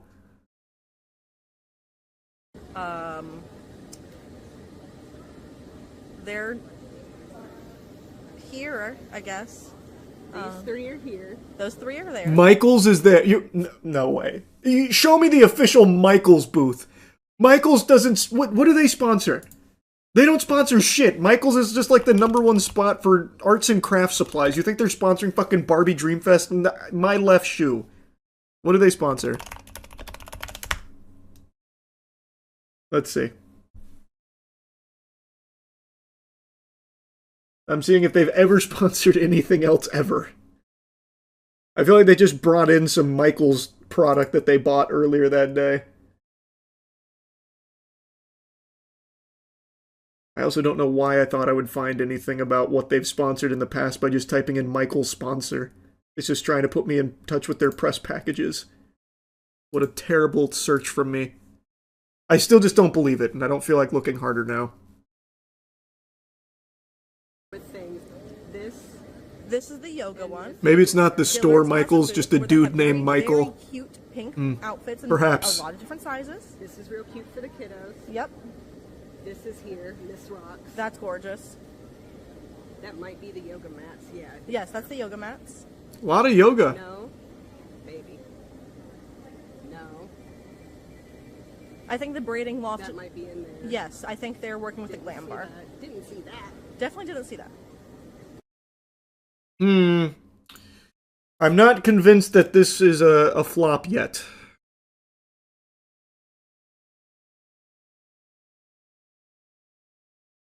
What is this? Oh, it's a roller skating arena. I thought that they were just closing kids in there. You aren't allowed to walk the grounds here. And it's embroidered with Dream Life here. And then let me show you what I've gotten so far. So it wasn't all a bust. I got this gorgeous art piece. And then nice. I have this other one. I thought that was very pretty, so I got that. Cool, cool. And then I also have this one. This looks so pretty. Isn't that pretty? And then was that AI? that one might have been AI art. And I also have this one. I This don't one's feel like trying to gorgeous. rewind it's, here on. Hand done. This is like a hand painted butterfly. Look at all the colors. It's so amazing. That is pretty amazing. So that's what I got. And then I have this boat in here, just some spare stuff. Man, in the description, she's calling it a nightmare fest and the worst event ever. She probably dropped $150 though on all this this merch and her swag bags and all that. So, bro, go to the website. They were supposed to have special guests like Serena Williams and Angel Reese. No. But they probably showed up, right? The voice of Kin, Sean Hankinson. Chef Becky Brown, a chopped champion, also there. You can pay for some cool stuff. Dr. Swati Mohan, a NASA aerospace engineer. She's coming tomorrow. Little confused on the crossover there, I'm going to be honest with you. Don't really get that. But that's cool. That's cool. So it's still going on. We haven't even seen it at its full potential yet. So was Serena Williams and Angel Reese there? I'm guessing no, right? She did. No, I'm looking at it right now. She was slated to be there from 3 p.m. until 6. And she did show up, according to a few Redditors. Though that could just be a lie. Those could just be bots. It is Reddit. Take it with a handful of salt. I have yet to see a single picture of Serena Williams at Barbie Dreamfest. And you would think Serena Williams being there would be a pretty big deal. People would be pretty excited for that, I would think. Okay, this is from their Facebook page. Barbie Dreamfest, March 27th to 29th, for a fan-filled weekend of limitless possibilities. What are the odds this is AI? I haven't seen any evidence of her actually being there. The only people saying that she showed up were like 4 commenters on Reddit. There's some videos on TikTok. All right, let me check TikTok. Let's see. Oh, here we go. Yeah. There's 2 ways. Like, I mean, when you are a favorite, then it's like she did show up. To lean into pressure, that's a different conversation. Pressure does create diamonds. True. But I also think that underestimating is... How much did they pay her? Because that event is dead as fuck. Did Angel Reese show up as well? Wow. Yeah, the guests they said were coming, they did come. Here, apparently they had a little bit more here than we've seen in the other videos. I was skeptical for a few months as to why there hasn't been official photos of what the con would look like. In all Barbie Dreamfest ads, they looked like this, and since it's Mattel, billion-dollar company, I thought they would come through. I'm going to use these pics for my dispute. So this is how they advertised it, I guess.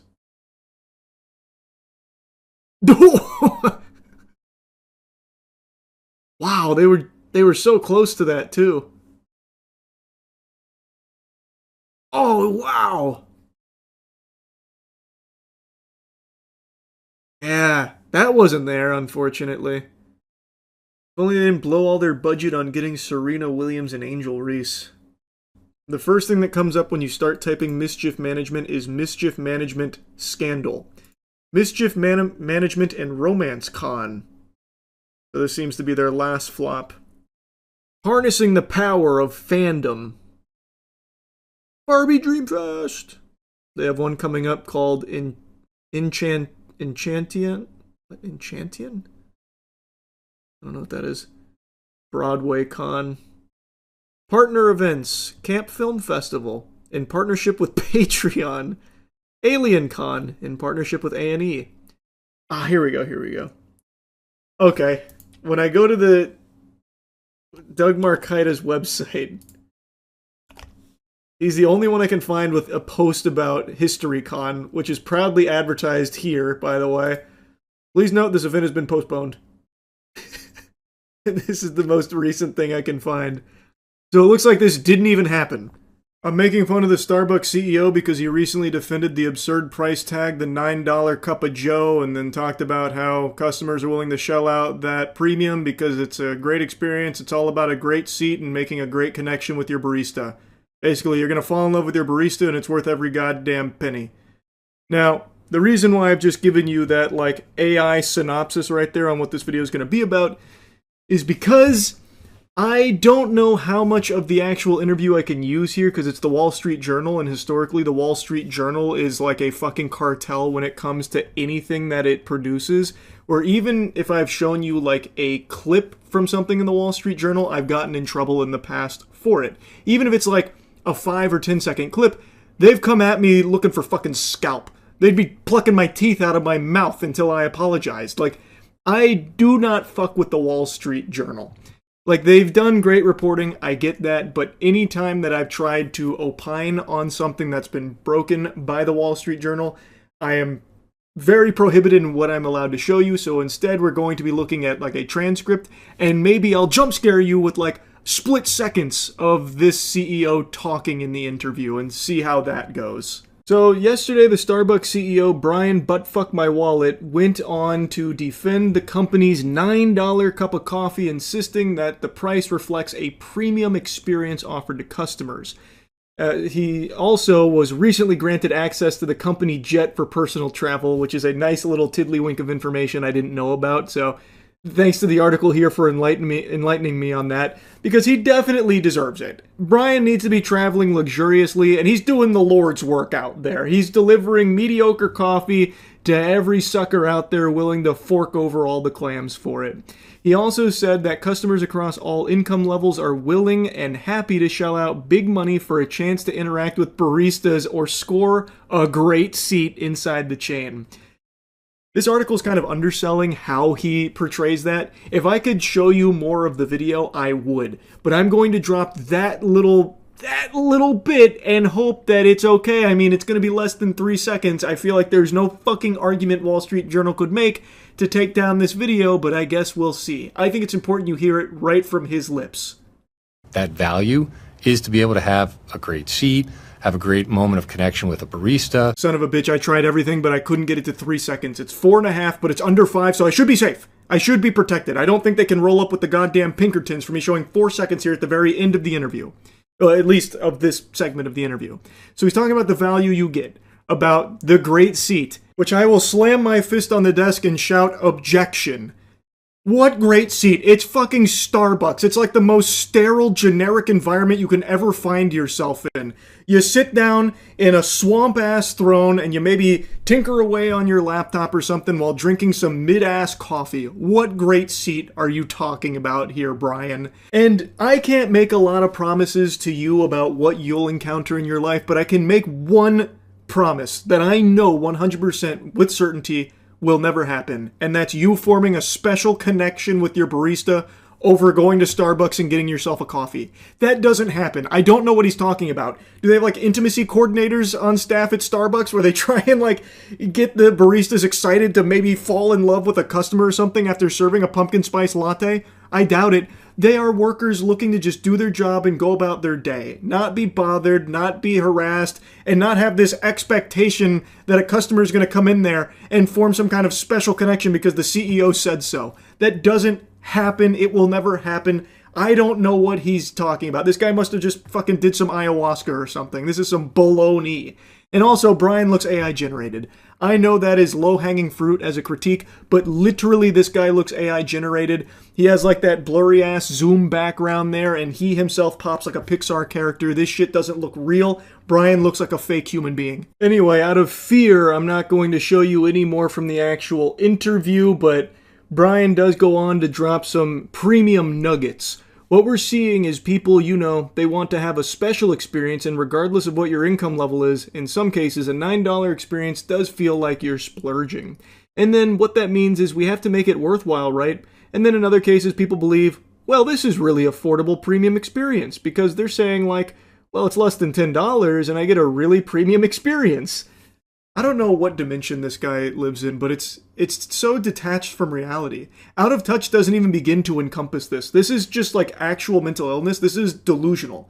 He needs to be institutionalized. He needs to be medicated. What is Goober even yapping about? What premium experience? Every Starbucks is exactly the same. They're copy and paste. It's a place where joy goes to die. I wonder if you can tell that I'm not the biggest fan of Starbucks. I wonder if that's coming through loud and clear. I have never had a positive experience at one. The food is at best. I'm not a coffee drinker already, so they have nothing to offer me, and every time I've tried coffee from there, it's even worse than other coffees I've tried elsewhere. There's nothing premium about it. That's like saying that the shitter at the AMC movie theater is premium because you're comparing it to a gas station toilet at the local Shell. Like, it's still trash, man. Like, there's nothing premium about it. It is like the most by the numbers, formulaic, nothing new establishment you could ever venture into for your coffee and overpay for. You're paying $9 for a normal experience of just going and getting some mediocre beverage. There's nothing special about it, and there is certainly nothing that Starbucks does to make it worthwhile for $9. That is just expensive. I don't know who he is citing when he's saying, and then people look at it like, well, this is really affordable for a premium experience because it's less than $10. Nobody says that. No, not even an NPC that you programmed would say that. Because it's not. There's no premium experience, and there's nothing affordable about it. It's expensive. And also, it speaks volumes that he can't even justify the $9 price tag on the merit of the beverage itself. Instead, he is relying on these ancillary things like, $9 may feel like splurging, but we have to consider the entire experience of going into the Starbucks. That's what's most important, the ambiance. That's what makes it worth it, the premium experience. He can't even just say with his whole chest that our drinks are so good and so high quality that they warrant a $9 price tag. You're paying for the highest quality coffee on the planet. Because that's not what you're paying for. You're just overpaying for mid-shit. And he knows that, and he knows he wouldn't be able to get away with saying that, so instead he's relying on these like X Factor things of a connection with the barista, a great seat, and of course, the premium Starbucks experience of being lucky enough to come inside of a Starbucks. It's a privilege, and you should feel honored every time you walk through those doors. That's what warrants the $9 price tag.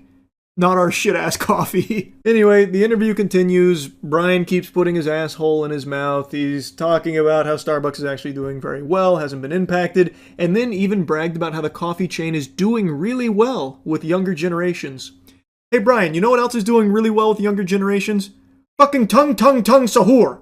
Scalping neatos. Fighting each other over Pokemon cards at Walmart and Target. That statement is a nothing burger to me. In my eyes, it is a full-blown, venti, vaporwave, nothingness. Starbucks hasn't done anything to improve the quality of its products or improve its brand or anything at all, so I don't think it being successful with the younger generations is a testament to it doing things right.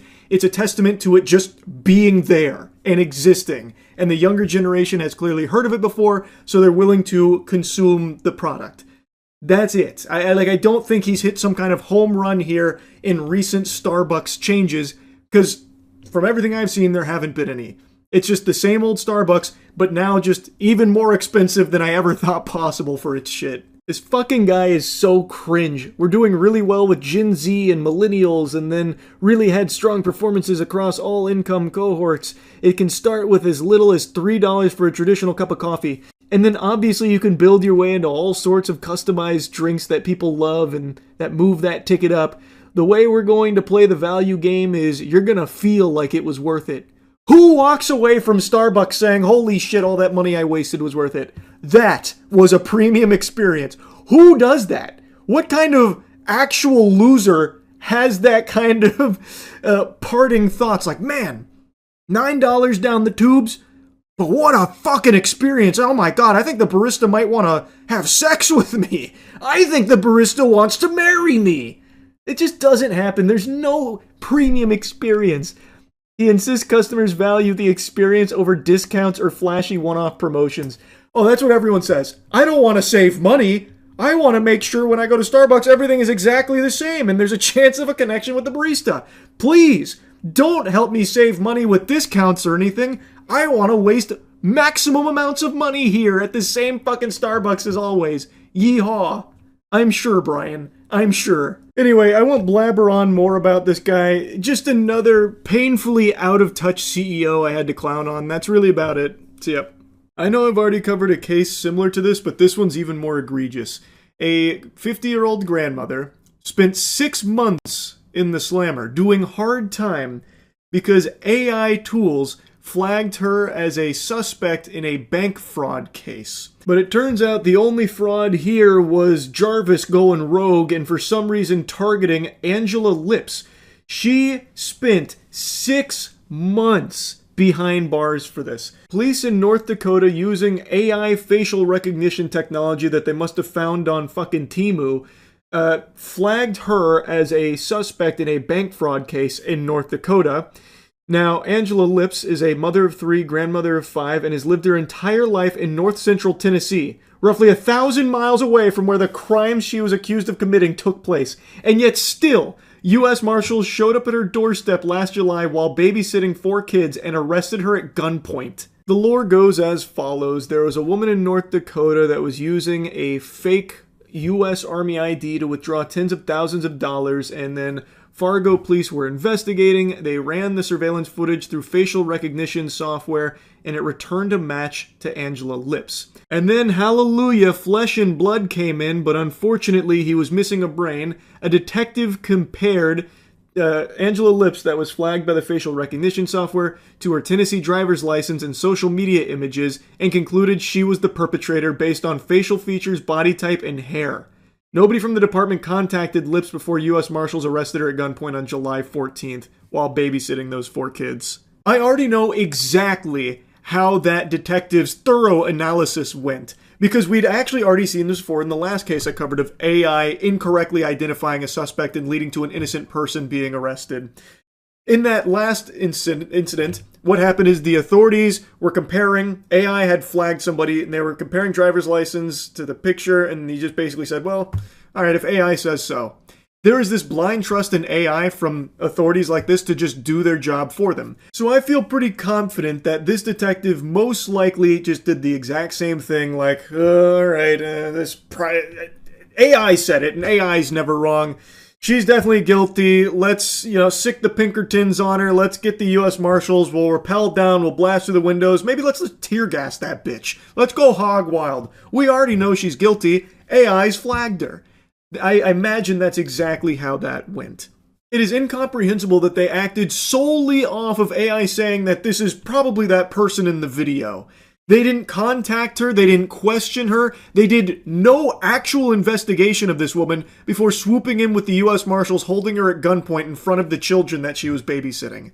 And then it only gets worse from there, because she sat in jail for 108 agonizing days before North Dakota officers collected her, and her attorney, Jay Greenwood, immediately requested her bank records, and Fargo police finally met with Greenwood and Angela on December 19th, 5 months after her arrest, and records showed that she was buying cigarettes and depositing Social Security checks in Tennessee at the time police placed her in Fargo. So she literally could not be the suspect guilty of bank fraud in North Dakota. And they didn't bother to do any investigation or anything at all, clearly, and she had to sit there and stew, marinating in jail for 108 days for doing nothing wrong, literally doing nothing wrong and having no idea why she was there or what the fuck had even connected her to this crime. The case was eventually dismissed on Christmas Eve, but the damage had already been done. She had no money, no coat, no way home, and subsequently lost her house, her car, and her dog. This fucking ruined her life, and she did nothing wrong. This just goes to show you nobody is safe. Literally, no one is safe. You right now watching this, you at any moment can get flagged by AI systems as a huge criminal, and it seems like police won't even bother to investigate. They'll just take AI's word and come swoop you up at gunpoint, and then you'll sit in jail for 6 months before they'll finally even entertain the idea of an investigation from the sound of things. This is just total clown shit. This is terrifying. You can do nothing wrong and still just end up in jail, confused, cock in hand, wondering what the fuck is happening. And they won't even investigate. They just listen to AI as if it's God. They worship it. It's like, that's shocking to me. It's scary. She lost her house, her car, and her dog. And they're doing nothing to, like, compensate her for this or anything. And when they did finally dismiss the case, it sounds like they just, like, kicked her to the curb, literally dumped her outside, potato sacked her, threw her out like a, you know, fucking bowl of dirty tomatoes, and just said, good luck, find your own way home. Just kidding, I know you lost it. It's wild just how out of control this is. And this is not an isolated incident. As I've said, I've already covered a case similar to this, but not quite to this extreme. The other person who was found guilty by AI, even though they had done nothing wrong, they were not guilty. AI false flagged them. That person was pretty quickly exonerated. This took 6 months and actually ruined her life. She lost, like, everything as a result of it. Just listen to this. She was booked in Tennessee County Jail as a fugitive from justice from North Dakota. So because she was considered a fugitive, she was held without bail and sat in jail for nearly 4 initial months. And then she got a court-appointed lawyer for the extradition process and was told she'd have to travel to North Dakota to fight it. She even stated, I've never been to North Dakota. I don't know anyone from North Dakota. So even though she's 1,000 miles away, the conclusion that they drew from that isn't that maybe AI flagged the wrong suspect here. Maybe this isn't actually a person of interest. Maybe we should follow up with this and see if this is actually like a guilty person or someone associated with this in any way. Instead of like anything logical or sane, they instead said, oh, she must be a fugitive. So go in guns blazing and throw her in county. And since she's a fugitive, that's no bail and we don't have to do anything else. She can just sit there and rot for 4 months. That's horrifying. So again, you sitting right there, maybe you've done nothing wrong your entire life, but you are not safe from this. Like at any moment, it seems like AI could just false flag you as a suspect anywhere across the country here. So like, let's say a criminal goes out there and does some nefarious activities in Rhode Island, and maybe you did a facial scan to verify your age on Discord a month ago. They have access to that data. Maybe AI thinks that you look vaguely familiar to that criminal all the way in Rhode Island. Well, if AI finds you a suspect, they think you look pretty suspicious. Seems like a lot of these police officers won't second guess it at all, so they might just swoop in and grab your ass, throw you in county, hit you with the, hey, you're a fucking fugitive. You got no rights here, so you're going to sit here and rot for a little while till they can get down here and collect you.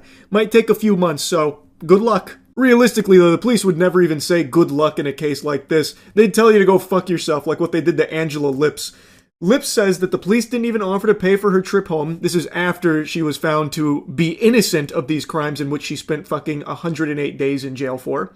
They didn't offer to pay for her trip home, and with no money to her name, she was stranded in Fargo. Again, this is 1,200 miles away from where she actually lives. Sympathetic local defense attorneys pooled together money to pay for a hotel room, and a local nonprofit called the F5 Project arranged her trip back to Tennessee. I had my summer clothes on, no coat, it was so cold outside, snow on the ground, scared, I wanted out, but I didn't know what I was going to do, how I was going to get home. She says that she lost her home, her car, and her dog as a result of her stint in jail, and no one from Fargo Police Department has apologized for the disastrous mix-up, she said. Yeah, that apology's never coming. Right now they're doing this behind the desk about the whole thing. They kicked this woman out into freezing cold temperatures, snow on the ground while wearing her summer clothes after they collected her from Tennessee many months after they wrongfully imprisoned her for a crime she didn't commit and literally couldn't even be a suspect in, all because of AI and them not wanting to do their jobs. So they get her all the way here in a place she is completely unfamiliar with, no money, no appropriate clothing, and they just push her out there and do nothing. No apology, no compensation, and it's entirely because of the good nature of some like actual generous people pooling money together to get her safely accommodated and then safely back to Tennessee, that she was even able to get home. Well, she lost her home, get back to where she's from. The Fargo police seem like heartless demons here.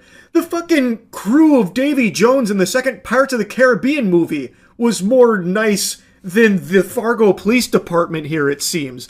This is so out of control. They couldn't even utter like a single like apology or acknowledgement of like man, this is rough. Jeez, tough, man. Sorry about that. Nothing at all. And an apology should be the least of it. I mean this sincerely. Everyone involved in this case should lose their jobs as a result of it. I think that's only fair. They are bad at their jobs. The goof troop did no investigation at all, wrongfully imprisoned an innocent woman, and did nothing at all to even try and investigate to see if they got the suspect. So they also let the criminal keep getting away with it too, by the way. So, like, they're just dog shit at their jobs. Like, these fucking worms shouldn't have that position anymore. I think that makes sense. 1000%. And it makes you question if there's more people wrongfully imprisoned over there in North Dakota as a result of these police officers here that for some reason just let AI police North Dakota for them and do nothing at all on their own to try and enforce justice and actually catch the bad guys. So why the fuck do these police officers still have their job when they're not even doing it? It's AI doing it, and it's doing it poorly. Like, again, they are shitty at it. They shouldn't have that position anymore. This is not how justice is conducted, with just blindly sucking the cock of AI when it tells you that this is the suspect over 1,000 miles away, and you don't question it at all, and then you arrest an innocent woman. This should be a much bigger deal. This should be a much more alarming case everyone should be talking about, because this is a woman who's not even in the same fucking state that has now just spent 6 months in jail over doing nothing. She did nothing wrong. I had no idea what was going on or why. And then ended up getting kicked out of the police department in a state she's not from, with no appropriate clothing for the weather, no money, no transportation, no means of getting home or anything at all, and not a single attempt from the police to try and rectify this, not a single apology from them, no compensation or anything, even though it is solely their fault, entirely their own fault.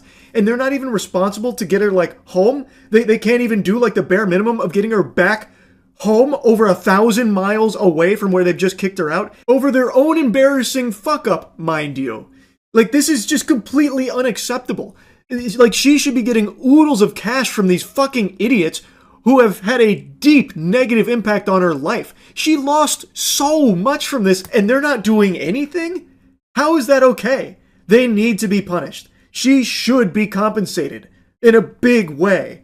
This actually infuriated me learning about this story. And again, like I said, this isn't the only time it's happened, but this is by far the most extreme example of it happening. But yeah, this shit really grinded my gears, so I really wanted to talk about it. That's about it. So yep. It was Iowa State. The body cam was wild. Actually looked like a scene from Weapons. Oh, here we go. Raw video. UI body cam shows Frat's 2024 hazing incident. What are we out here for? Noise complaint or something? Oh no, that's a fire truck. That's okay. Fire's here. Alcohol poisoning? If it was alcohol poisoning, I don't think they would have got suited up. Okay, so probably not alcohol poisoning. Looking like a fire, maybe. Oh wow. What? Does anyone want to be forthcoming on what's going on? Anyone? As advertised, that does feel like something straight out of Weapons, huh? This was 2024, so they certainly weren't doing the Black Beetle challenge either. Oh wow. Now that is interesting, isn't it? They're in low power mode. Because you gotta see it from my perspective. What the f did I just walk into? Police and firefighters responded to the Alpha Delta Phi fraternity house after a fire alarm went off. Ah, okay. This is where we left off in the other footage, okay. Yeah, so I guess all the dudes down there were rubbing together too fast and set off the smoke alarm. Pretty good, how are you? Hey, Cody.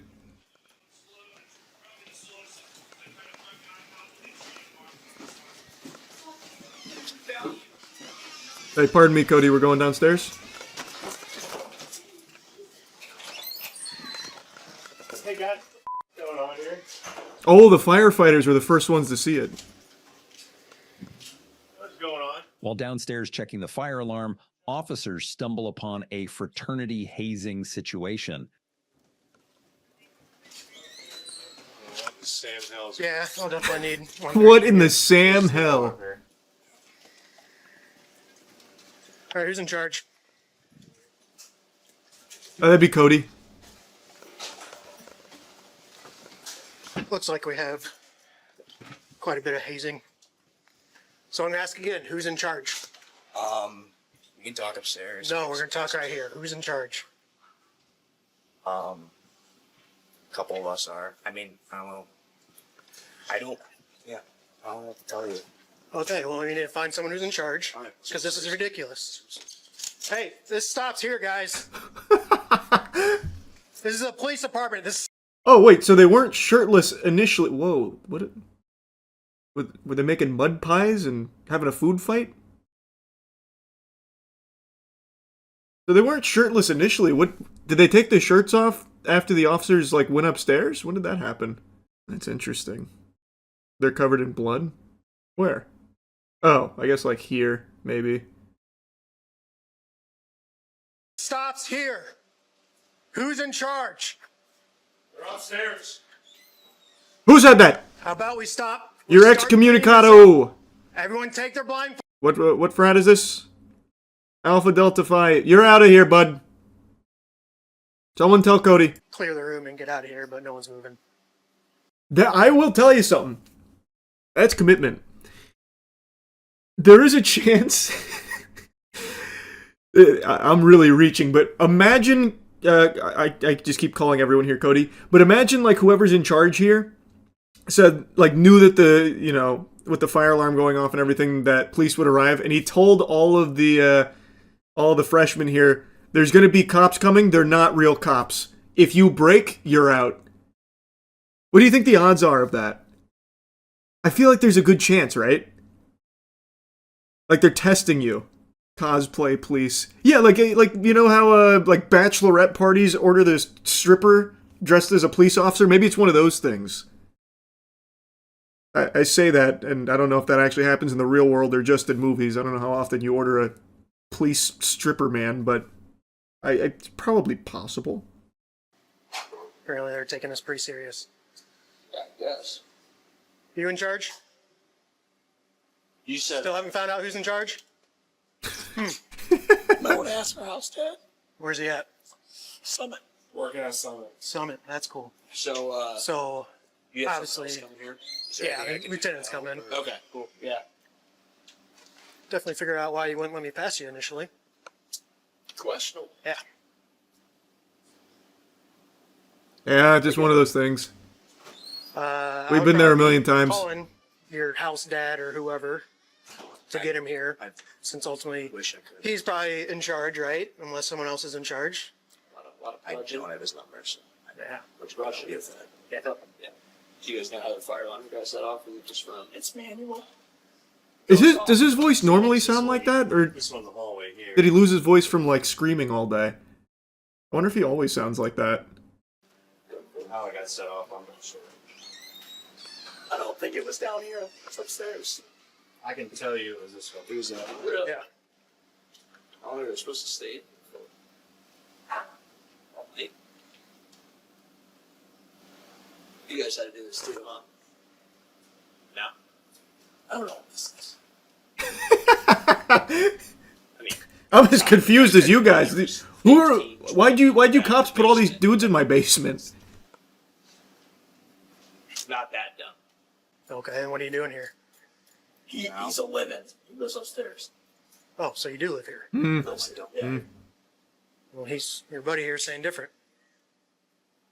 No, they said the same thing. They said the same thing. Who's in charge of the house? Our house dad's at Summit. Okay, we need him now. He's at Summit. Okay, can we get in contact with him? I don't know. Here's the deal. From what I'm being told, this is. I don't know what Summit is. Does that mean he's like off the grid or something? What's Summit? We can't get House Papa on the phone? Dude's on Everest. Oh yeah. Okay, that makes more sense. Yeah, that's why he's unreachable. I get it. Probably just a town nearby. Yeah, no, that makes sense. This is like shutting down chapter type stuff. I need to start talking now. It's 1 o'clock. Yeah, that's fine. I need to talk to people. You call Summit. Can I call Summit? Yep. I'm not calling Summit. I have no contact with Summit. Who is Summit? Nobody in here. Jesus, has like the any way to elusive contact. man. the guy that's in charge of this house. They were ghost hunting. Yeah, they were checking for paranormal phenomenon. Hazing is illegal in some states. Oh, really? Wait, like, just full stop, even, like, no matter what it is, any kind of hazing is illegal in some states? Oh, I didn't know that. Well, it's also illegal in Florida. Didn't know that either. I thought it was only, like, the really dangerous hazing rituals that were, like, illegal. I didn't know it was the whole thing, yeah. According to StopHazing.org, 44 out of 50 states have anti-hazing laws in place. I actually didn't know, full stop, there were so, like, it was so common to have hazing itself just be outlawed.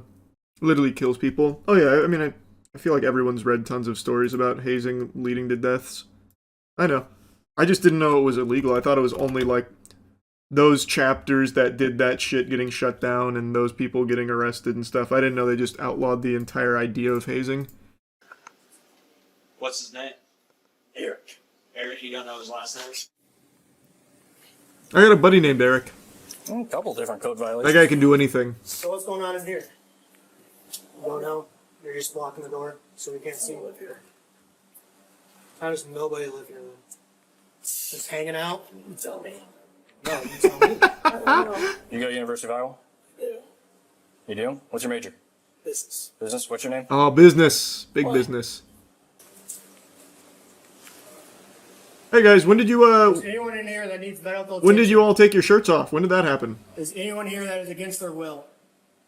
Guys, I just took a peek in here a second ago. You guys had Anyone shirts here on. who is not participating in this, i.e. a leader? Is there anyone with any sort of physical injury? No. Oh. I won't listen. Huh? It's almost like you listen about. Oh, yeah. With the guy standing here.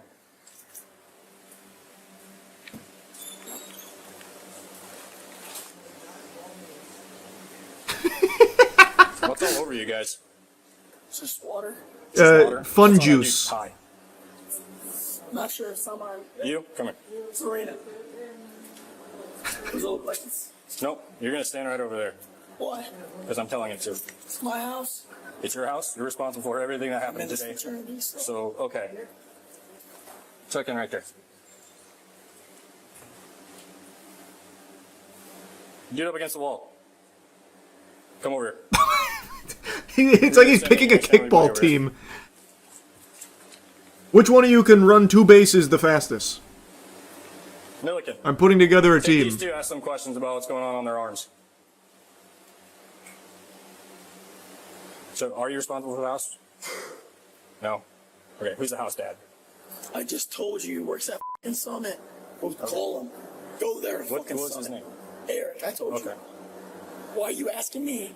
Because it sounds like you're responsible for the house. No. Sounds like you have some idea of what's going on. Didn't he just say it's his You're not very house? forthcoming with everything. Did I mishear him? House dad, who are you 30 years Two we're trying to get hold of. Okay, go call him. Please. Stay right there. Stay here. You guys got IDs on you? Yes, sir. Let's take a look at them. Any. Because you got to see it from my perspective. What the did I just walk into? Celebration. Nobody? Celebration or what? Brotherhood. Okay, Yeah. sweet.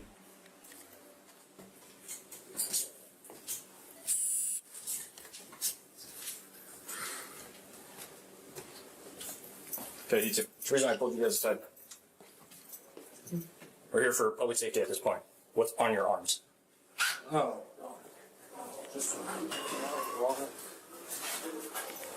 Where are you guys going now? Oh, we're going to the house next door. There's like 7,000 other dudes in that basement, so we're gonna go join them. Back down here. We're gonna form like a giant like Megazord together. We're gonna fucking huddle on top of each other and be like Voltron or something. That looks like blood, is it? Shine your light.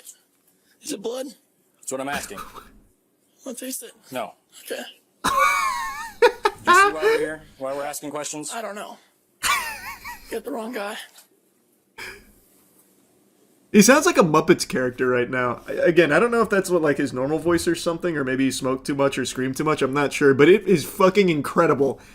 This whole video is like, if I saw it in a movie, I think it's like way over the top, like too ridiculous to be real. I was gonna ask those guys questions, and then he told them all to start heading out. What's up?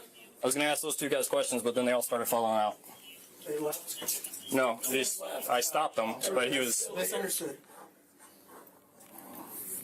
Did you pull these guys out? No, I went to go talk to those guys, and then they started coming out. Why did we come out? They're like weeping angels, man, but like opposite. So when you don't look at them, they start changing position, taking their shirts off, and walking away very slowly. You got to keep eyes on them if you want them to stay, man. It's like he's never played Five Nights at Freddy's. Yeah, we had at the frats where I went to university, there was hazing, which is why I didn't know it was illegal. It wasn't exactly like a well-kept secret or anything, but it was nothing extreme from what I remember. It was like really trivial shit. I'm a little frustrated, but yeah, I'm a bit peeved, okay? if you can believe it. What's going on tonight? It's their lead up to initiation. Okay. Yeah. What's the deal with what are we doing in the basement? It's a brotherhood ritual where they're blindfolded. Okay. And get messed with. Okay. And then on top of that, we find this hazing event.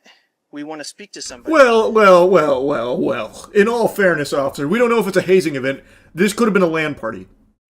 I'm pretty sure I saw a computer somewhere over there. They could have been all huddled around watching fucking Worms Armageddon with their shirts off, covered in mud. It's we can't rule out that possibility. The University of Iowa is going to see this. Okay. And with the stuff going around across the country, students dying from hazing events, I'm not saying it's to that level. It's not. I'm not saying any, but the university has a that does happen all the time. Policy. That is very true. Hazing. If I can't talk to people, and if people aren't going to cooperate with me, so you interjecting yourself into that conversation, what good does that? They don't need to talk to the cops. I don't even. Why are you deciding who they need to talk to, though? I'm just saying, they're my buddies. He's like the Lorax. He speaks for the trees, brother. I mean, he's trying to do them a solid and be the fall guy here, but he's not very good at it. He's actually pretty terrible at it. I think this was his attempt to like fall on the sword, but I don't know why he thought he was equipped to handle that responsibility when he couldn't really get words out well. I would like to have a word here. Okay. And if there's anything actually happening, you can call me again. But it's been a pleasure. Thanks, fellas. Well, no, thank you, Cody. Well, I didn't catch your name. So this is Lieutenant Travis Tyrell. Travis. 122, I'll take you. What'd you say your name was? Joseph. All right. Joseph? All right, Cody, well, we're going to be on our way now. Thank you for everything. I hope the rest of Rush Week goes well. Godspeed to you. Unfortunately for you, at this point, you're being placed under arrest. You can put your hands behind your back. Well, Joseph was arrested for interference with official acts in connection with the hazing incident. Those charges would be dropped a year later. The Alpha Delta Phi fraternity was suspended through 2029 for hazing. Oof. Oh, so they gave us the aftermath on it. I'm still so curious what that ritual was. Stand in the basement blindfolded? Maybe taste a bunch of yucky sodas and try and guess which one's which? Imagine it's some shit like that. Like, it's actually the most, like, nerdy garbage ever down there.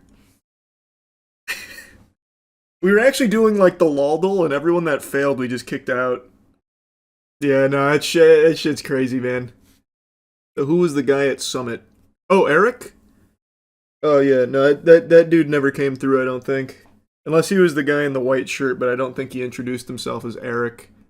Why do people go through that? Friends. A lot of people do it for friends. It's a guaranteed way to basically pay for friends. You get into the brotherhood, you immediately get yourself like a little network. Sense of belonging. Yeah.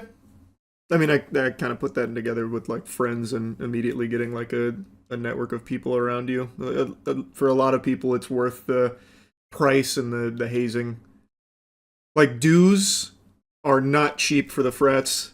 You were actually like forking over a pretty significant amount of money in order to stay paying for your friends and your sense of belonging. How annoying were the frat guys at UT? Not at all, actually. I didn't have any bad experiences with the frat guys at UT when I was there.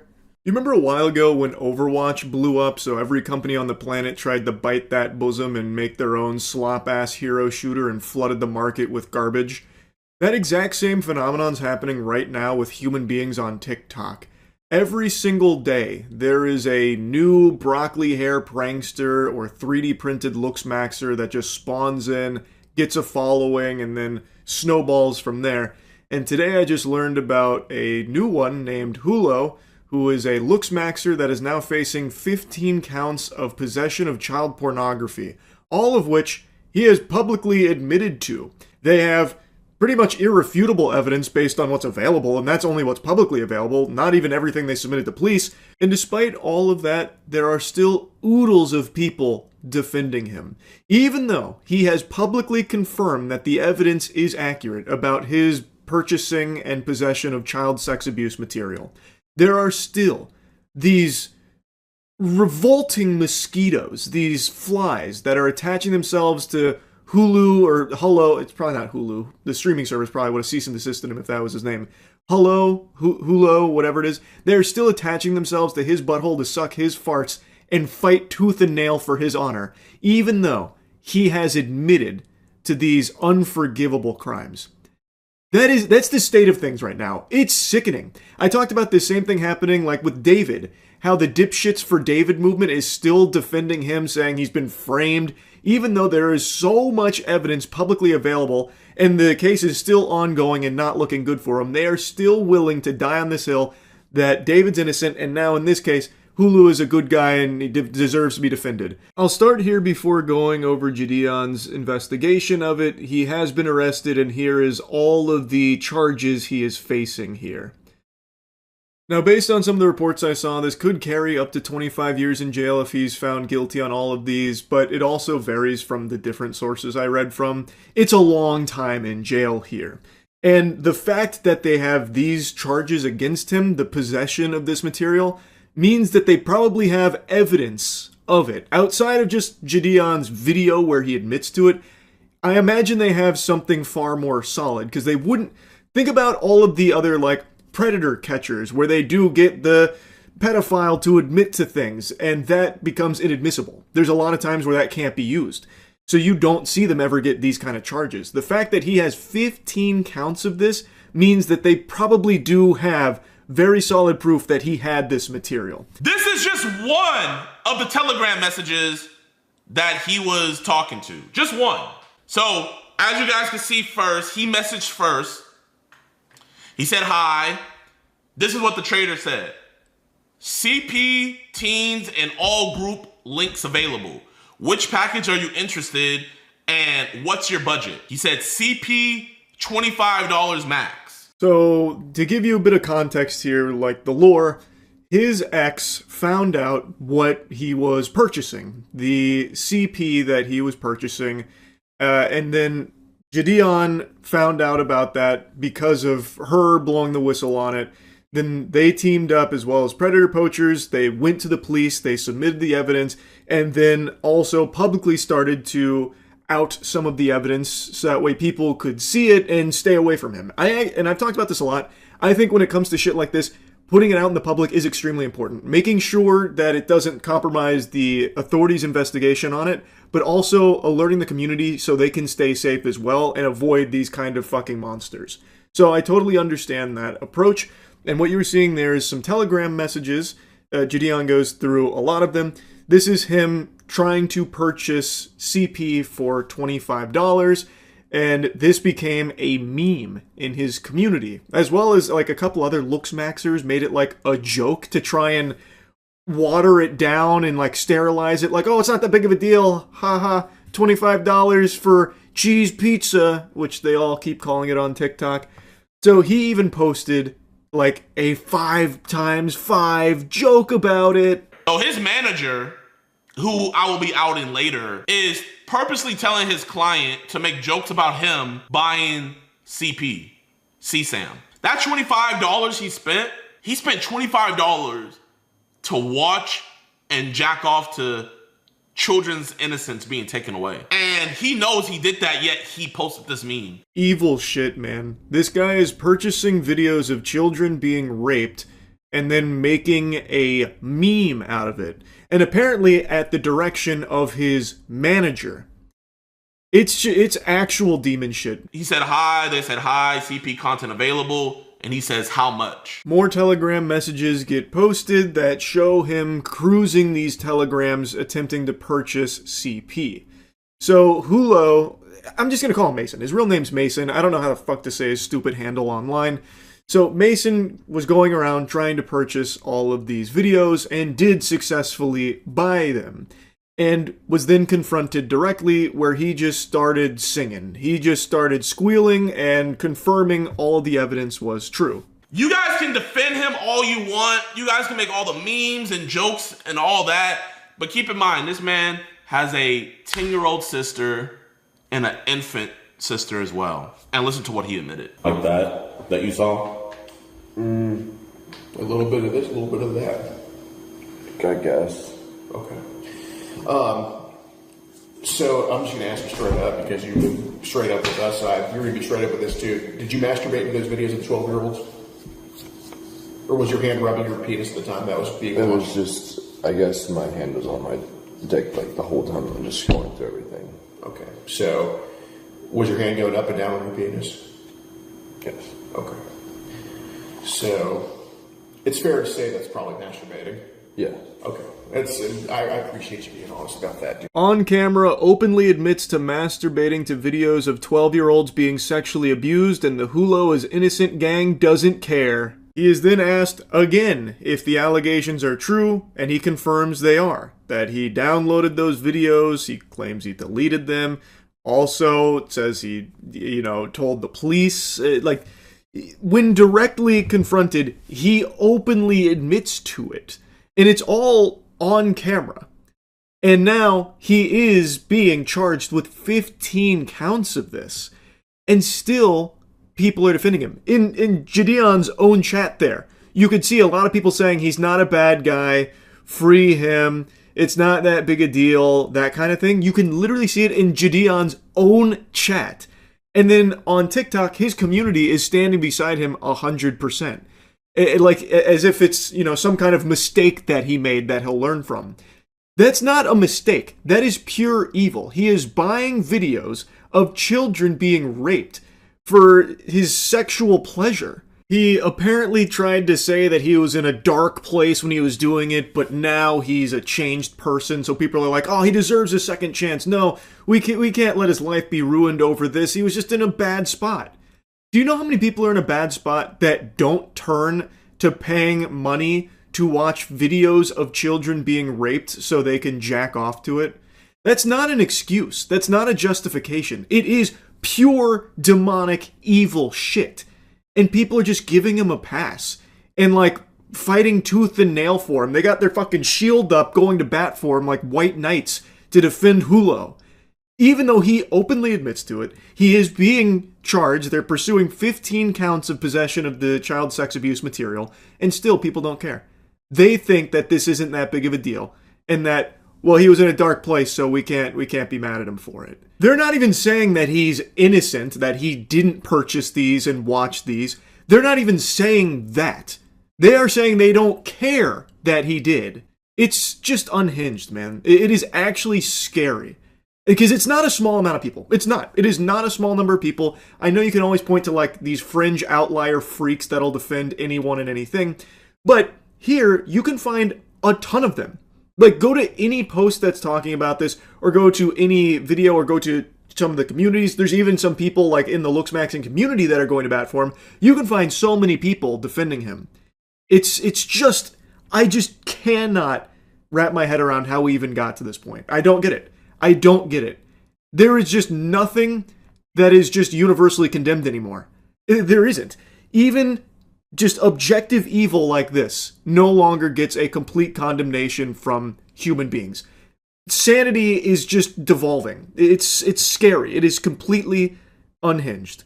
Anyway, I just wanted to yap about this. I think it is a great thing that he is being charged with all of this. He's a fucking disgusting monster. Anyway, that's really about it. See ya.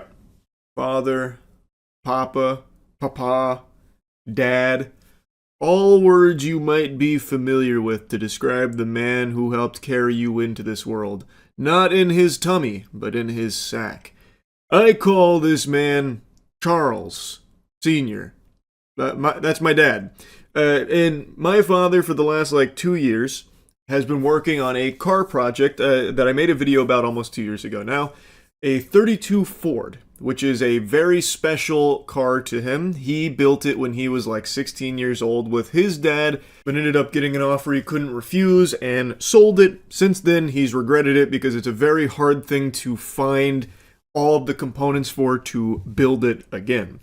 2 years ago, he did happen to stumble across a unicorn out there with a 32 that they could restore and basically build, not from the ground up, but, somewhat close to it. Basically, what he wanted to do is recreate that build that he did when he was 16 years old, which was modeled after the American Graffiti 32 Ford. So for 2 years, my dad's been in the shop like fucking Frankenstein here, bringing back to life a monster. This 32 Ford Coupe. He teamed up with his buddy Joe, who has a shop in Orlando, and the two of them together have been working every single week for 2 years now to build the perfect 32 Ford Coupe from the American Graffiti movie. And it's finally complete, and they're very excited to show me, and I'm excited to show you 2 years of work with this 32 Ford.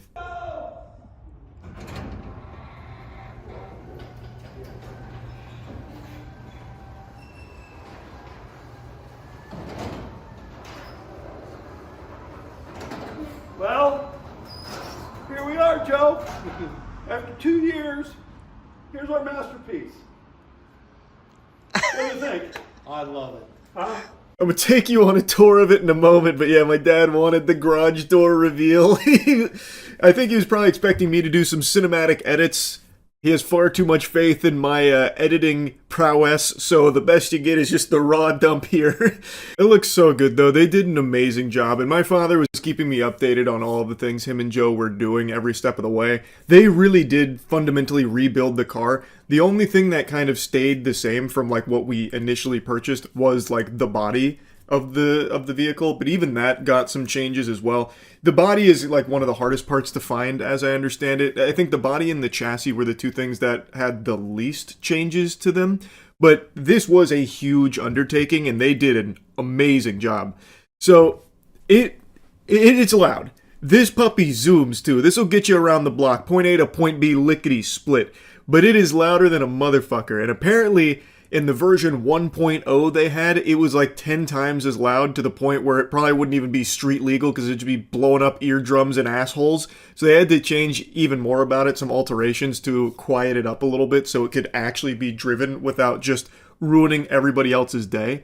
I don't think I have any footage of that one, but I do have 2 quick videos of it, zooming around and how it sounds after they've changed it.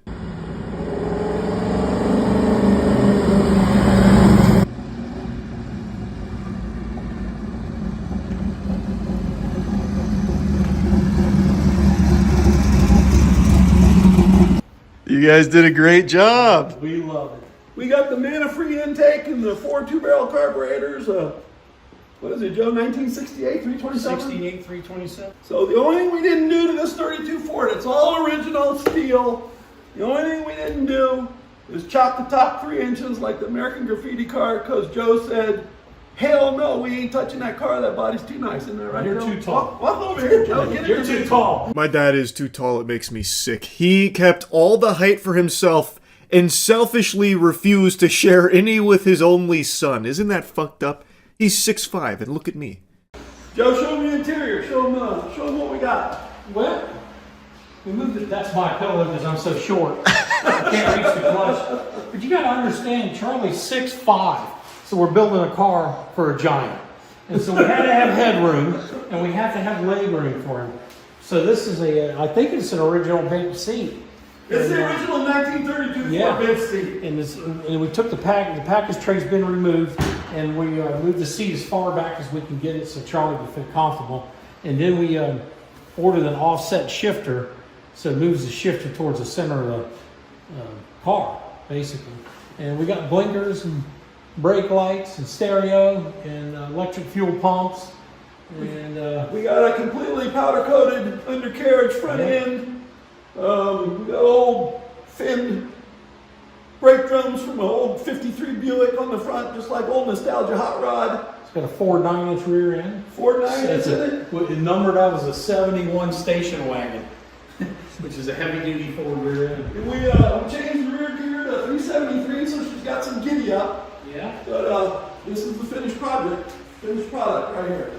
So we just wanted to show everybody what all the gauges work, right, Charlie? Even the fuel gauge works. Everything's new, wiring harness is new, everything in the car is brand new. And it did take us, what, 2 years? Right at 2 years. Right at 2 years. Yeah, we got a, trunk solo upholster. We got a big old built-in fuel tank right here we made. And car's done, now we're just going to drive it, right, Joe? Mm-hmm. That's fun with it. Yeah, that's a mean looking car right there. Tell you what. So the next project is Joe has a 1932 Ford sedan, a chop sedan that we built. Get over here, Joe. We built it in 99. We built that car in 1999. It was a 427 blower motor in that car, and it was so fast it was scary, wasn't it? Yeah. Huh? Yeah. I lost control of it twice. So I finally pulled the motor out of it. Then I sold the body. And then I got the body rolling chassis back 13 years later. Yep. I sold it 13 years and it was gone. Yep. And so now we're going to put a small block in it and not make it so deadly.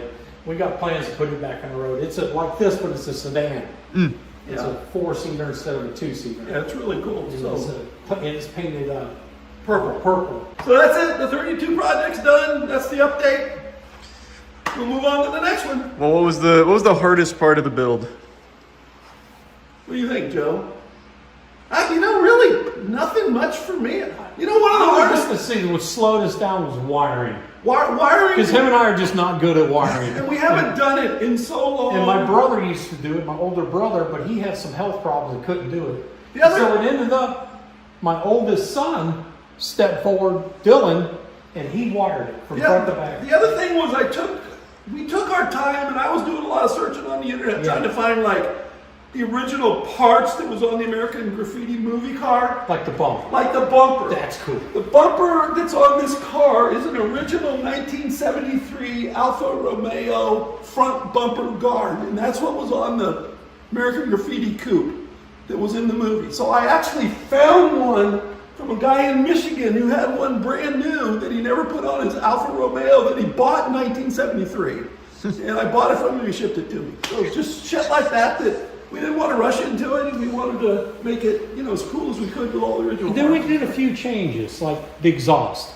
When we first started it, God, it was loud. And Charlie's like, this thing's never going to go in my neighborhood.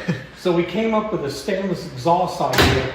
If you want to bring that over here, look. And we went through the bottom of the header and brought it in for the exhaust that goes underneath. This is underneath where his shoes are. These are actually 12-inch muffler turnouts that has a baffle in it. Yeah. But it was even so loud with the baffles exhausting right here that I said to Joe, we gotta quieten this thing up. So what we did is we cut a hole in the bottom of the header. We got this crossover pipe going out under the car on each side.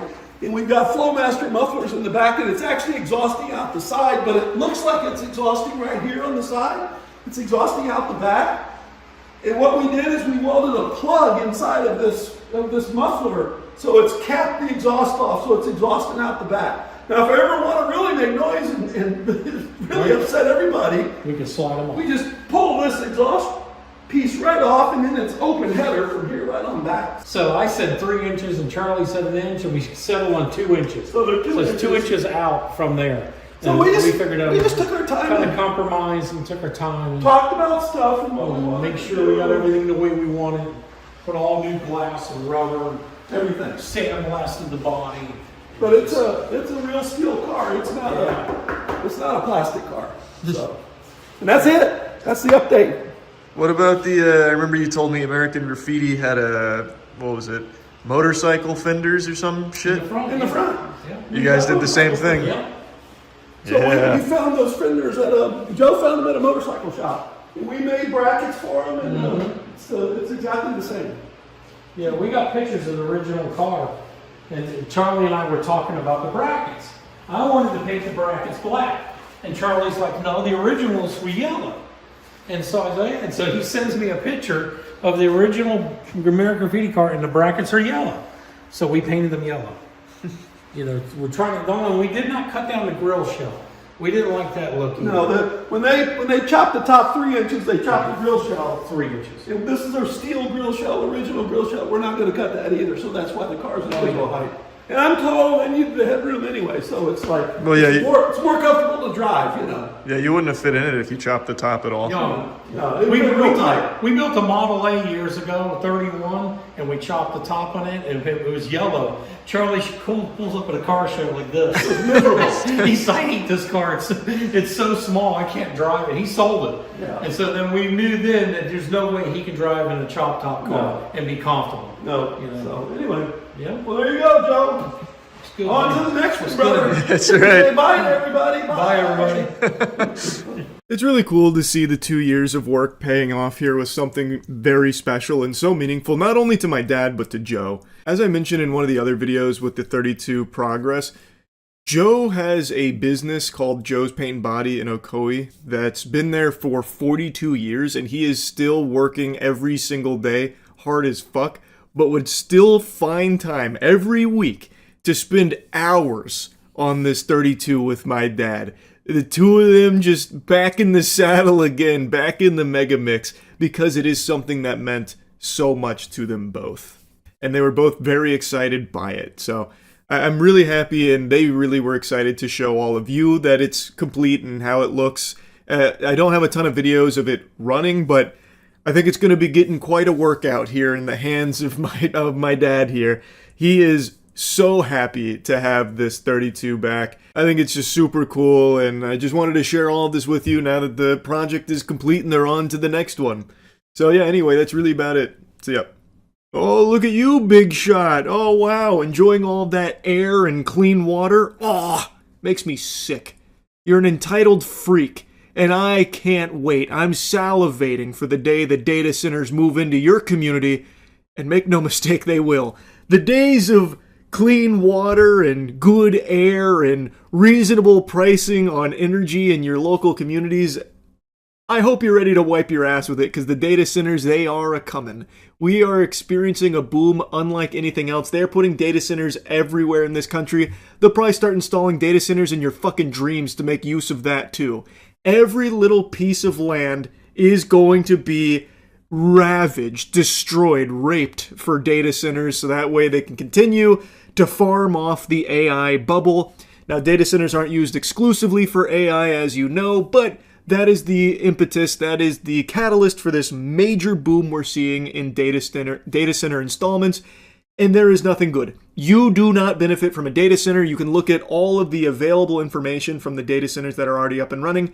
The local communities do not see any kind of benefits at all, despite all of the hoopla that they try and feed you and all this shit they try and shove down your throat. You eventually choke on it when the truth is revealed that it doesn't bring jobs to the community.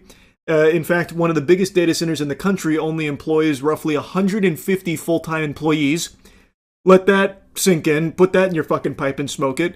And the construction of it does bring a temporary boon of some temporary jobs, but that's behind you pretty soon, because once they're up and operational, most of these data centers are running so lean, some of them only have 25 full-time employees. There is nothing good about it. The actual community that falls victim to this plague that they come through and infest with their data centers doesn't see any of the upside. They only absorb all of the downside. The upside goes to the extraordinarily wealthy corporations that brute force these projects through. There is no benefits to the communities, and that's based on available data from everything I've seen. Like the most recent information on data centers and their effects on the communities that they impact, like directly. I haven't seen anything that's flourishing as a result of it in that community. The upside only goes out to everywhere else in like the corporations that utilize it. Now for the pathetic slimy cucks that love to slurp for multi-billion-dollar corporations, this is a great thing. This is great news. They're pumping their fists celebrating, yeah, keep installing data centers, more surveillance, we need more AI, this is all really good stuff, woohoo, yeehaw, I hope your profits are through the roof, yeah, good news. Even though there's no benefit to you, the average person, and certainly not to the communities that these data centers get built in. Fucking poison your community and ruin your bills by making you pay significantly more for your energy, your air quality, your water quality, tanks. It's just terrible. It's actually awful. And the reason why I'm yapping about it now, as opposed to just the numerous times I've yapped about it on stream, is because the Kevin O'Leary-backed Utah data center that also is being called Stratos, Project Stratos, is a 40,000 acre data center unlike anything I've ever even imagined. I can't fathom that, and you can't either. You can try convincing yourself you know what 40,000 acres looks like. You don't. A 40,000 acre data center, that's like the fucking spaceship from Independence Day swooping in over top of us. Yeah, the data center that everyone's talking about is the Kevin O'Leary one. 40,000 acres. Here. It will generate as much heat as, I think it was 23 atomic bombs detonating daily. The community did everything they could to voice how much they don't want it, but then they decided, fuck that, we're doing it anyway.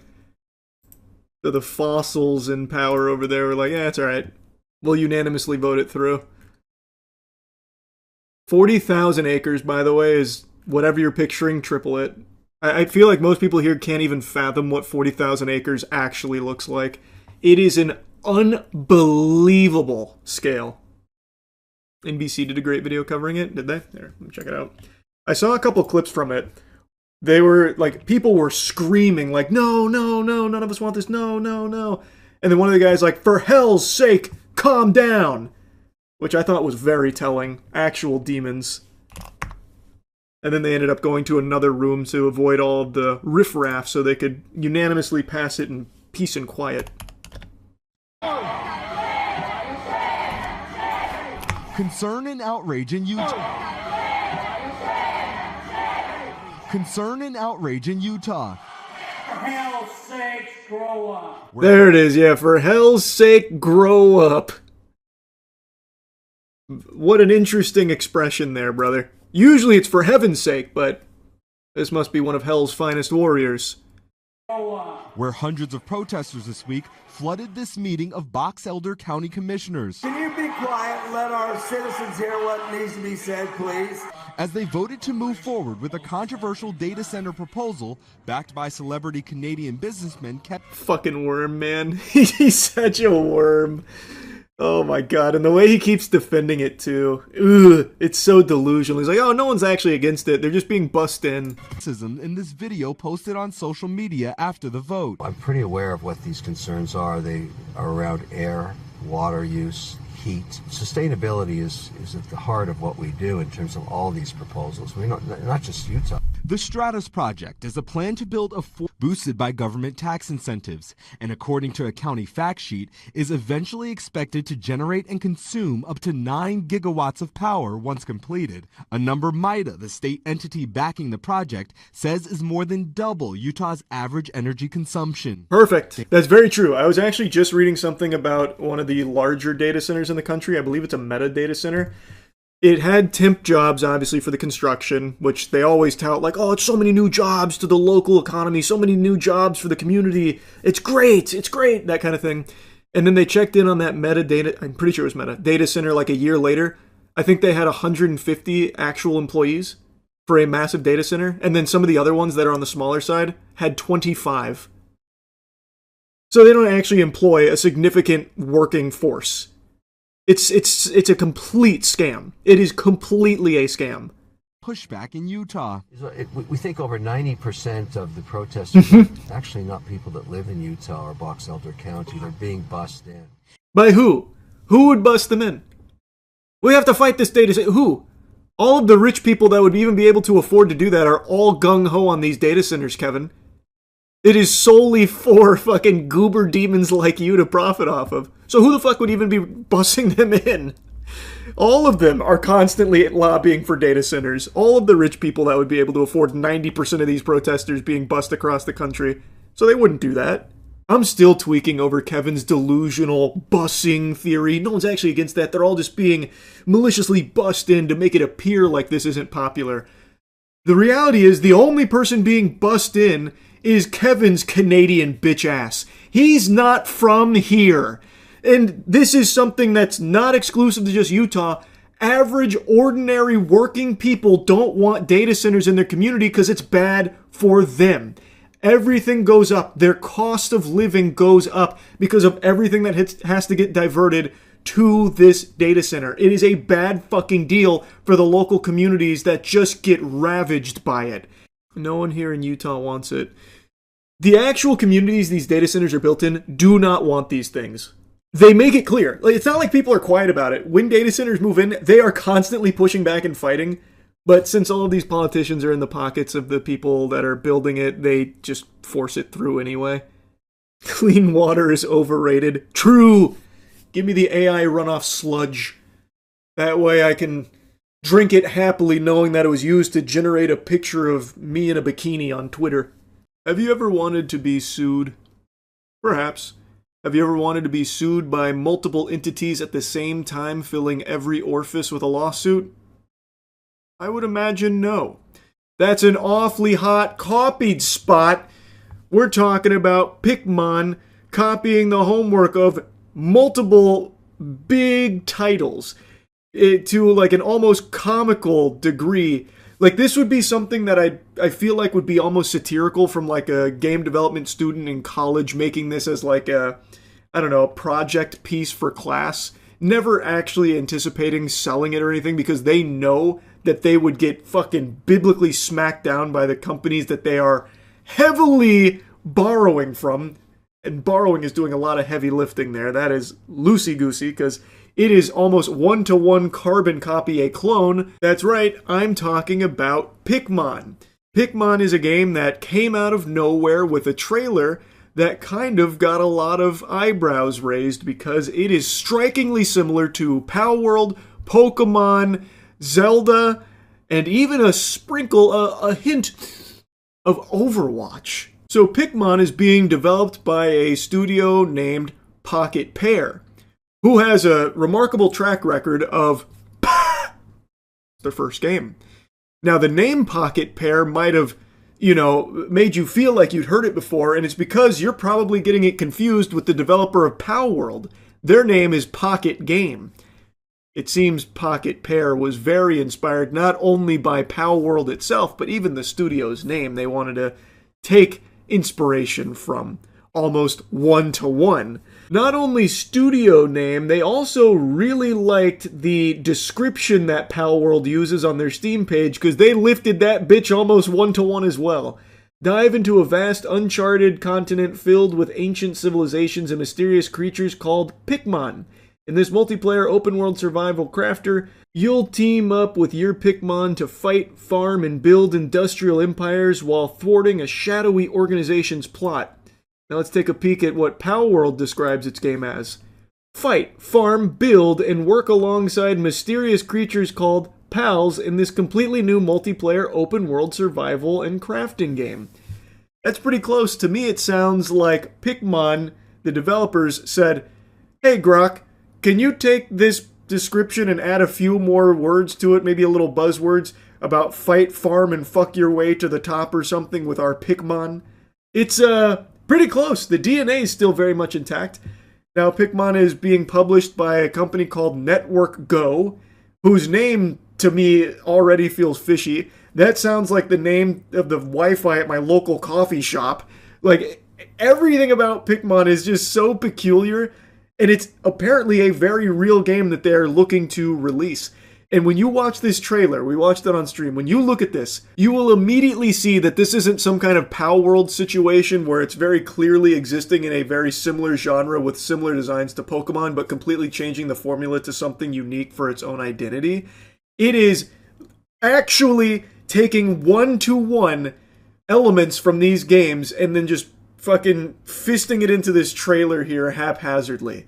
It is actually like borderline plagiarizing these properties. It's pretty ridiculous. Have you seen the game Pikmin that's copying Pokemon, Palworld, Breath of the Wild, and somehow Overwatch? I haven't watched the trailer, but I heard about it from a buddy of mine. Let me check it out. Am I on 2x speed? No, that just seemed like it was fucking schmoovin'. Pikmin!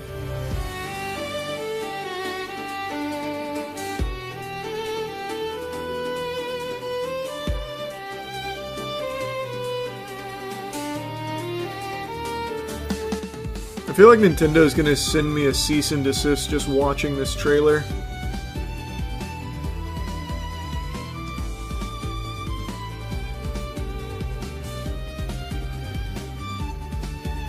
That's pretty shameless. That is pretty shameless character design there. Who's making this? What studio's making this? Pocket Game. Let's see.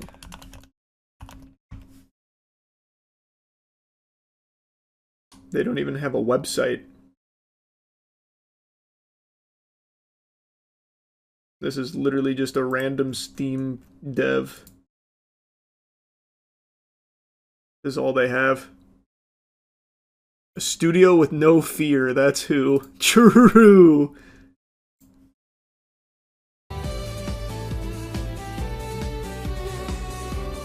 That's actually just Lucario, isn't it? Am I on the crack pipe?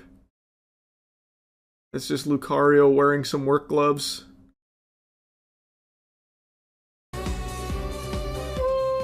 No, it's clearly not Pikachu. That didn't look like Pikachu at all.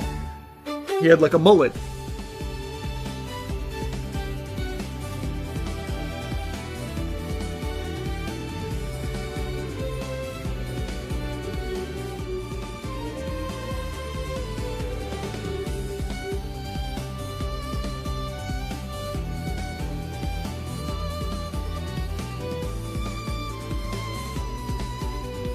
Wow.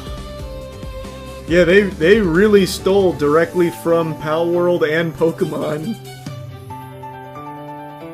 Huh. That is shameless. And that's just Roadhog. That is just source filmmaker Roadhog. Wow.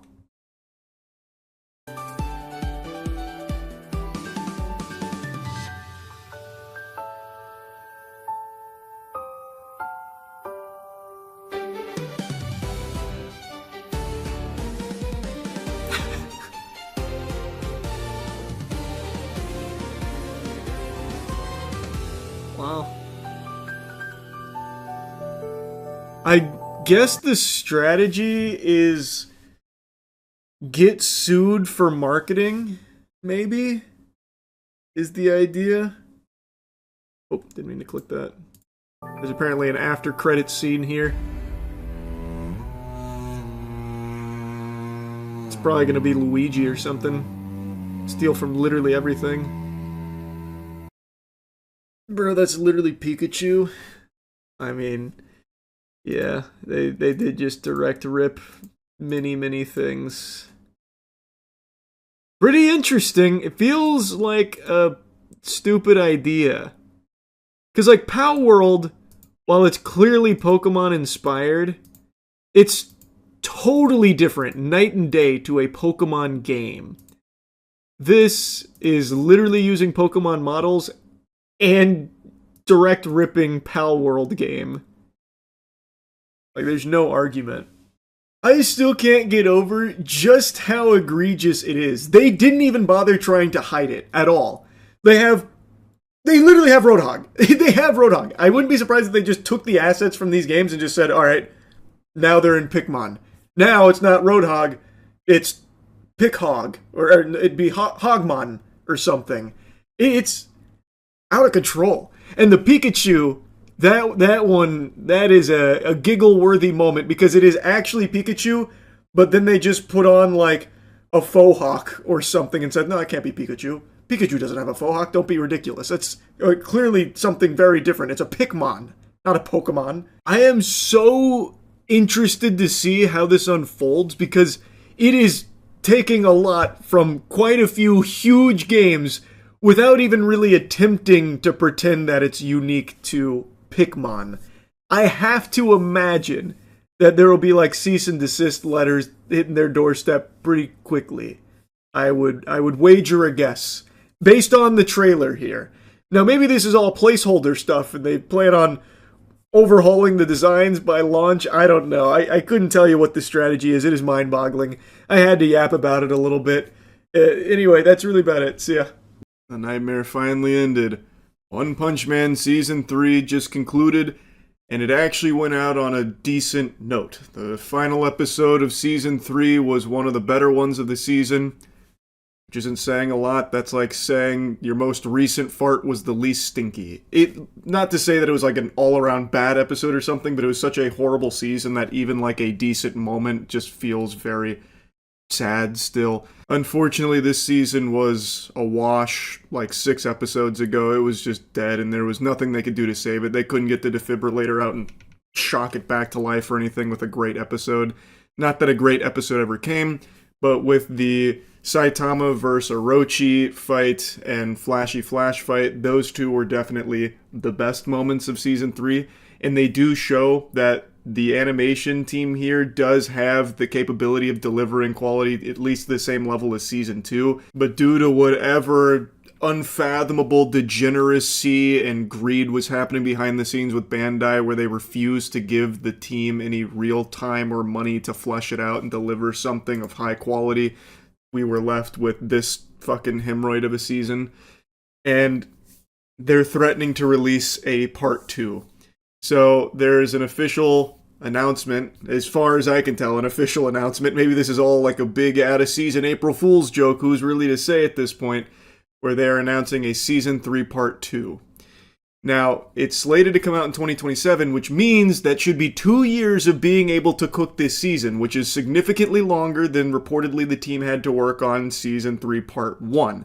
From everything I've read, even though it took 6 years between 2 and 3, the actual animation didn't really have all that long to bake. So that gives me a small glimmer of hope that maybe Part 2 will be a significant improvement and get back to what JC Staff was able to deliver with Season 2 at least. That being said, the official poster that was posted for it is literally the exact same one that they made for Season 3 Part 1 2 years ago. They just flipped the PNGs around. If you could have seen my face when I saw that poster, I was sporting the biggest frown you've ever seen. Not even the Grinch could find a way to look that miserable when I saw that. Because that's... You can't really come up with a good excuse there other than they didn't feel like making a new poster. They wanted to do the bare minimum. You can't even blame that on, like, budget or like a time constraints or something to just reuse the same image from over 2 years ago and just flip the characters around. That's Jiminy Christmas. Holy Toledo. That's rough. Heavens to Betsy. That is already putting Part 2 in a pretty sour spot that they couldn't even be bothered to make like a new poster for it. But again, with 2 years here, 2 years of playtime, hopefully it can be an improvement from what we just experienced here with Part 1. Season 3 was an atrocity. It was an affront to God when it comes to animation. But not just animation, because everything was so rushed and so crunched, everything suffered, even outside of animation. So like the pacing didn't work. There were tons of editing mistakes out the wazoo. Characters would sometimes just grow titties or sometimes like lose or gain fingers. Like all kinds of like crazy wacky shit was going on. And then like the humor would fall flat because it was edited so poorly and cut from like the joke away from the punchline then back to the punchline. It was just a complete disaster. So while the animation did look like a PowerPoint and it's the main thing people criticize and spit on, it had even more problems than just that. The whole season was pretty embarrassing to what the source material had provided. Again, I don't want to just keep, barking up this tree, but I cannot express enough just how good the One Punch Man series is. The manga is extraordinary, and to see an adaptation like this that is clearly rushed and half-baked, it just sucks. And it's why it's become such like a big talking point for a lot of people, because people cherish season 1, and even though season 2 wasn't as good as season 1, in hindsight, you know, we didn't know how good we had it then, I guess, because this has just been terrible. Absolutely terrible. And even if you don't know anything about One Punch Man, just watching season 3 is not enjoyable. There's not a whole lot to like about it. And again, I want to strongly reiterate this for the millionth time.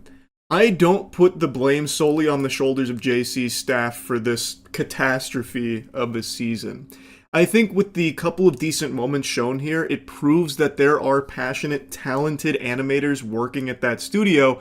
I think the problem comes from a higher level. The fucking husks, the soulless corporate zombies in suits at Bandai that are so against putting any amount of actual money and elbow grease into this property, and reportedly only giving them like 6 months worth of production to shit out season 3 here. It seems like they're committed to delivering the cheapest, laziest, and most bare bones anime adaptation just to cash in on the goodwill of the One Punch Man name. I don't understand why, and I honestly feel like even though the release date is 2027 for part 2, I wouldn't be surprised to learn that they don't start production until like January 2027, and it comes out in like October of 2027. It really wouldn't even have me raise an eyebrow. That seems to be Bandai's MO right now.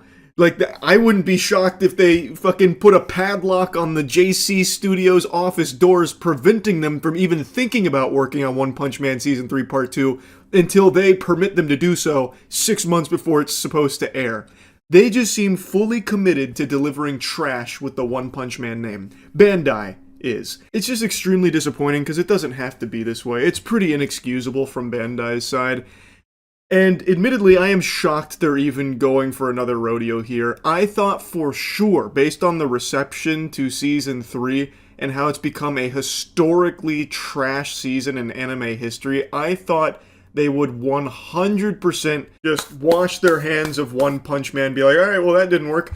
Seems there's no pleasing any of you. You didn't like Season 3? We spent all of $46 on it. Well, that's the best we can do.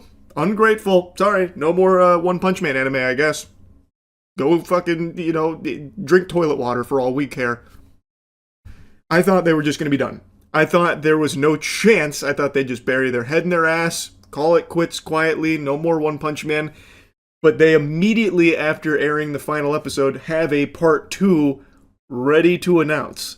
I can sniff the fumes in the air that this was probably always the plan to try and milk it a bit, but I don't think they expected how poorly the first part would be received before they, really, lat spread and lock themselves into this path here. But who knows, maybe Christmas miracles do happen. This is going to sound like fanfic and a lot of dangerous levels of hopium, but maybe Bandai learned their lesson here with part 1, where they realized that they can't just, plop out any amount of garbage and people will swallow it with a smile on their face and endlessly support it and spend money or whatever.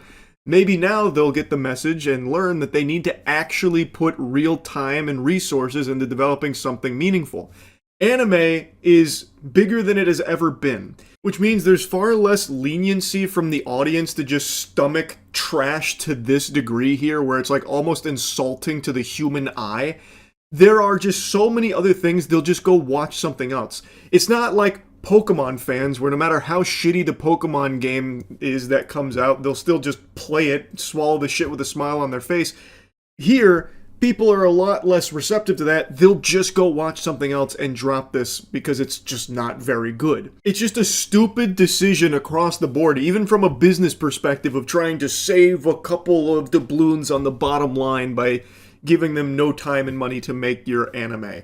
You just stand to lose more than you could ever possibly gain there. It's just silly. Especially for something like One Punch Man, where there is only 3 seasons in the last 10 years.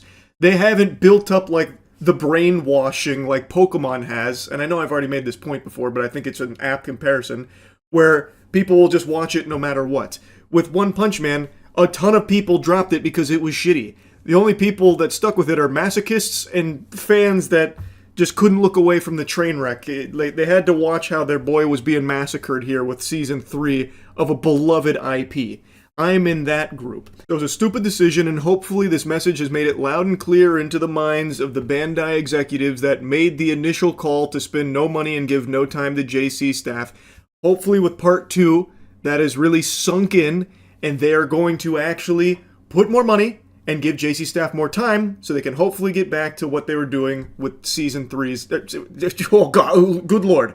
That was like poison coming out of my lips. With season 2's level of quality. Hopefully we never see anything like season 3 ever again. Holy shit. Anyway, I'll stop yapping about it. The season 3 part 1 is over. Hallelujah. That's great news. That's about it. See ya. 133 mile per hour police chase ends in total chaos. Is everyone okay in here? At 133 miles per hour, I would wager probably not. That's like de-atomizing levels of speed if you crash. Everyone's okay. It's a must-watch? Okay.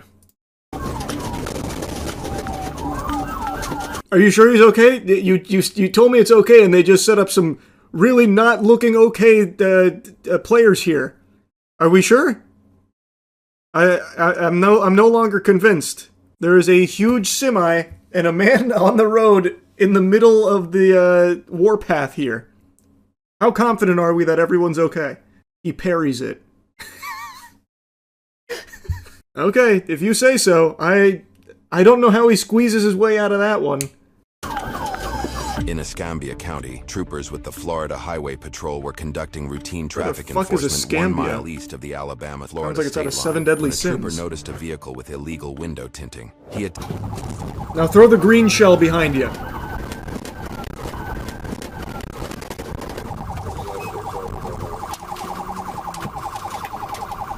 Man, he's spinning those tires.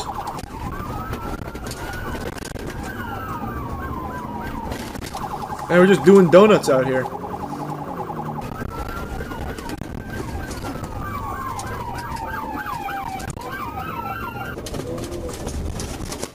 Man, oh, good Lord, how many officers are in there? Holy.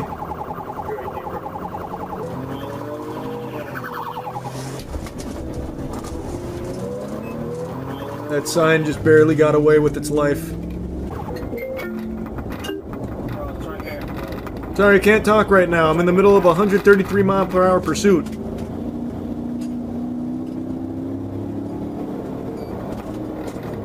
Oh. Oh, they're scaring him. A pit maneuver at that speed would probably send that fucking car to space.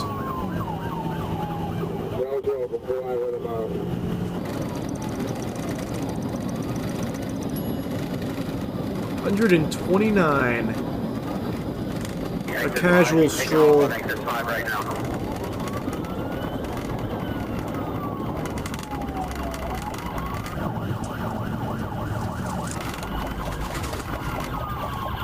Oh shit!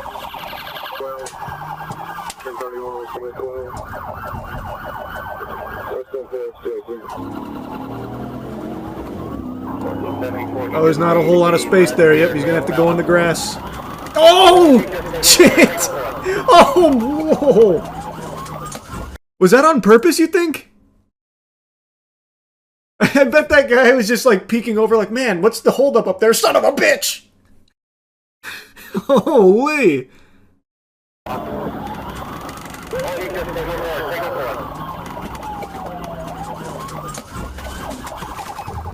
Damn! Oh, maybe the 133 mile per hour chase starts now on foot. That guy was zooming.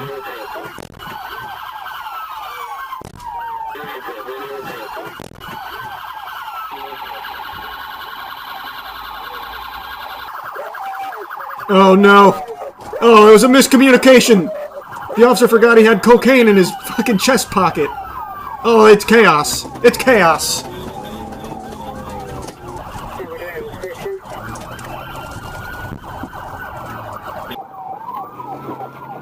Bravo Mike, looks like a gray shirt. Oh, what a disaster. Everything that can go wrong is going wrong all at once. No one hit the brakes in that guy's car, now it's gonna just go all the way to the other side, cause an accident. Oh boy. Yep, there she goes. Oh god, officers exchanging paint with it. Oh boy. Escambia, come on. What are we doing? That is... Oh, good heavens. Jesus Christ.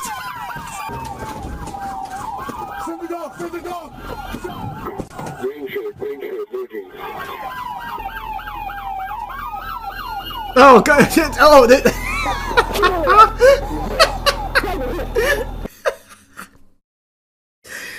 0 for 2 on the K9 unit today, unfortunately. That's gonna be a turn in your badge and gun type moment right there, I think. Attacked one of the officers and then went straight to the something over there by the tree. Oh boy. Then they had to get a different dog on the case. This guy came in there with like the pseudo Goldberg spear technique. A little high though.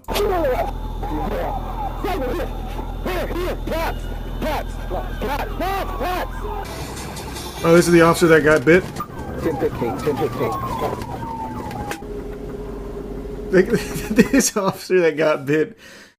What the hell happened? Did he also get like a confusion debuff or something as well? Because he has been like in a trance-like state ever since. He's so stunned. Can't believe Ace did that. Yeah, it looks like everyone was okay. What do you know?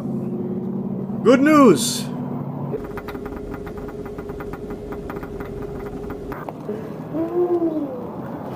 Makes you think it was a good idea to run, man. Stand up, stand up, stand up, stand up. Come here. Your arms doesn't affect your legs. So stand up. The scene of an accident and reckless driving. The charge of reckless driving was later dropped. A judge... Of all the charges... What? Oh, I guess this is the... Okay. I didn't see this one at the top. I guess they just wanted to stick with that one instead, but I feel like reckless driving could have also stuck around. I feel like you got pretty strong evidence on the old reckless driving, I gotta be honest with you. Working through the system when he was arrested again on December 4th, 2023, this time for murder and attempted murder. According to the arrest report, Isaiah and his brother allegedly met a group of 3 men to buy an ounce of marijuana. During the transaction, Isaiah grabbed the weed and ran while the victims gave chase. After the victims rounded a corner, gunfire erupted, leaving 1 person in the group dead from gunshot wounds. Isaiah also bragged about being internet famous due to running from the cops and being bit by a canine. What a fucking loser. Isaiah and his 18-year-old brother, who was accused of firing the shots, were both arrested and are currently awaiting trial without bond. Isaiah Colley is innocent unless proven guilty in a court of law. Wow. That took a turn at the end. All that for an ounce. That is crazy. The things people will throw their lives away for. He also had an AK. What, like in his car? Oh, I guess there's a little more at the end. I thought it was over. You know what's also super cool? When you catch your dog in those sleeves. Man, you just gotta let that go, brother. Accidents happen. It was the heat of the moment.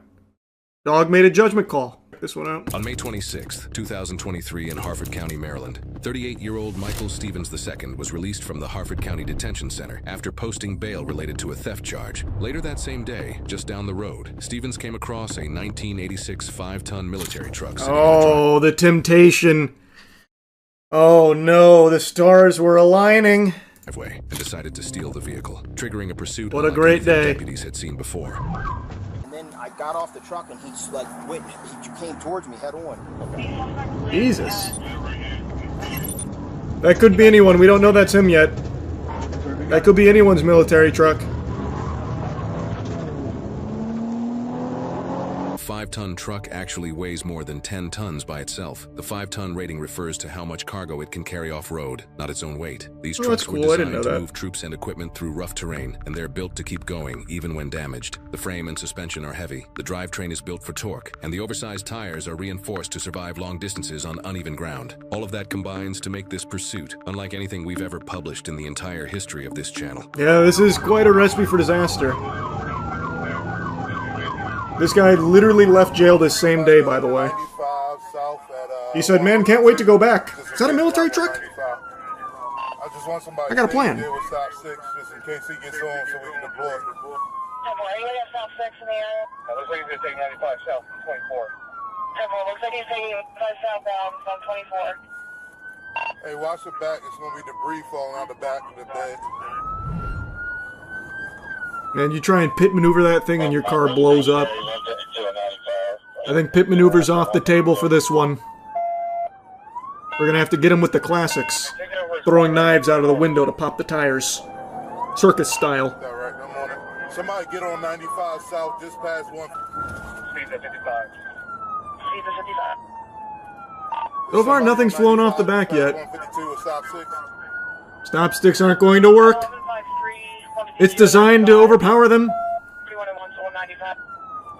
Yeah, get one unit on 95, and everybody that's behind them, let's try and slow the traffic. If we can get the stop 6 deployed, I don't want this vehicle to hit anybody else. All right, we're coming up underneath of 152. If somebody's there with the stop 6, be ready. All right, it's game time.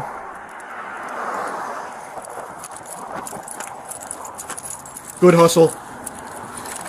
Nice. Excellent speed. Good work. He's cooked now.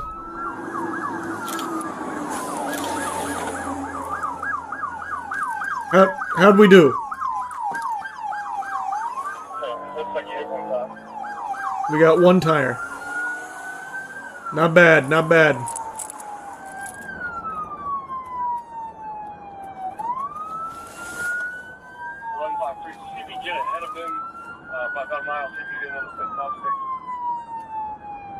They need to make stop sticks that you can just toss out the driver's side window. Wait, here we go. We got more.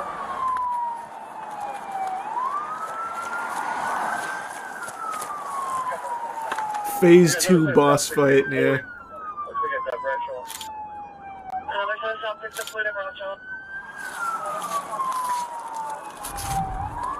They gotta use the harpoon more often. That doesn't get enough exercise.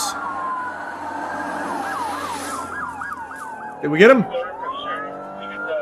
Oh, no. Just missed. Just missed. Be ready to jump. Watch yourself. He might try and hit you. Get on the road. Get on the road. Get on the road.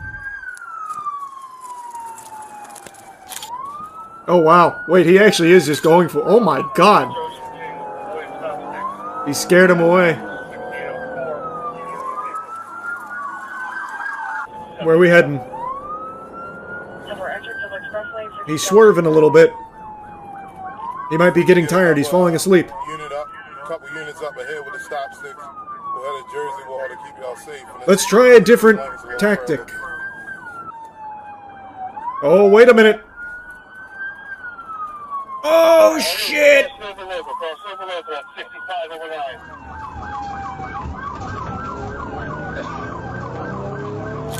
He's blending in now. We're gonna lose him. Luckily, we still got eyes on him. Don't let him get too far, though. Where is he? We're past White Mountain. I lost him. At 695. How far ahead are we?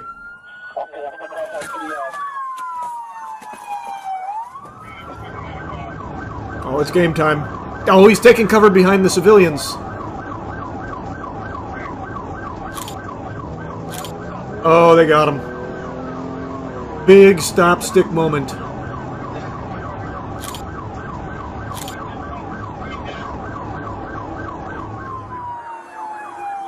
What was Squad 2 doing?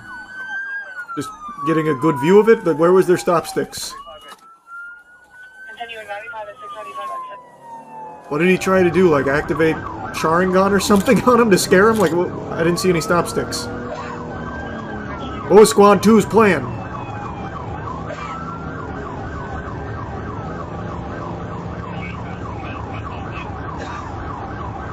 His Conqueror hockey failed.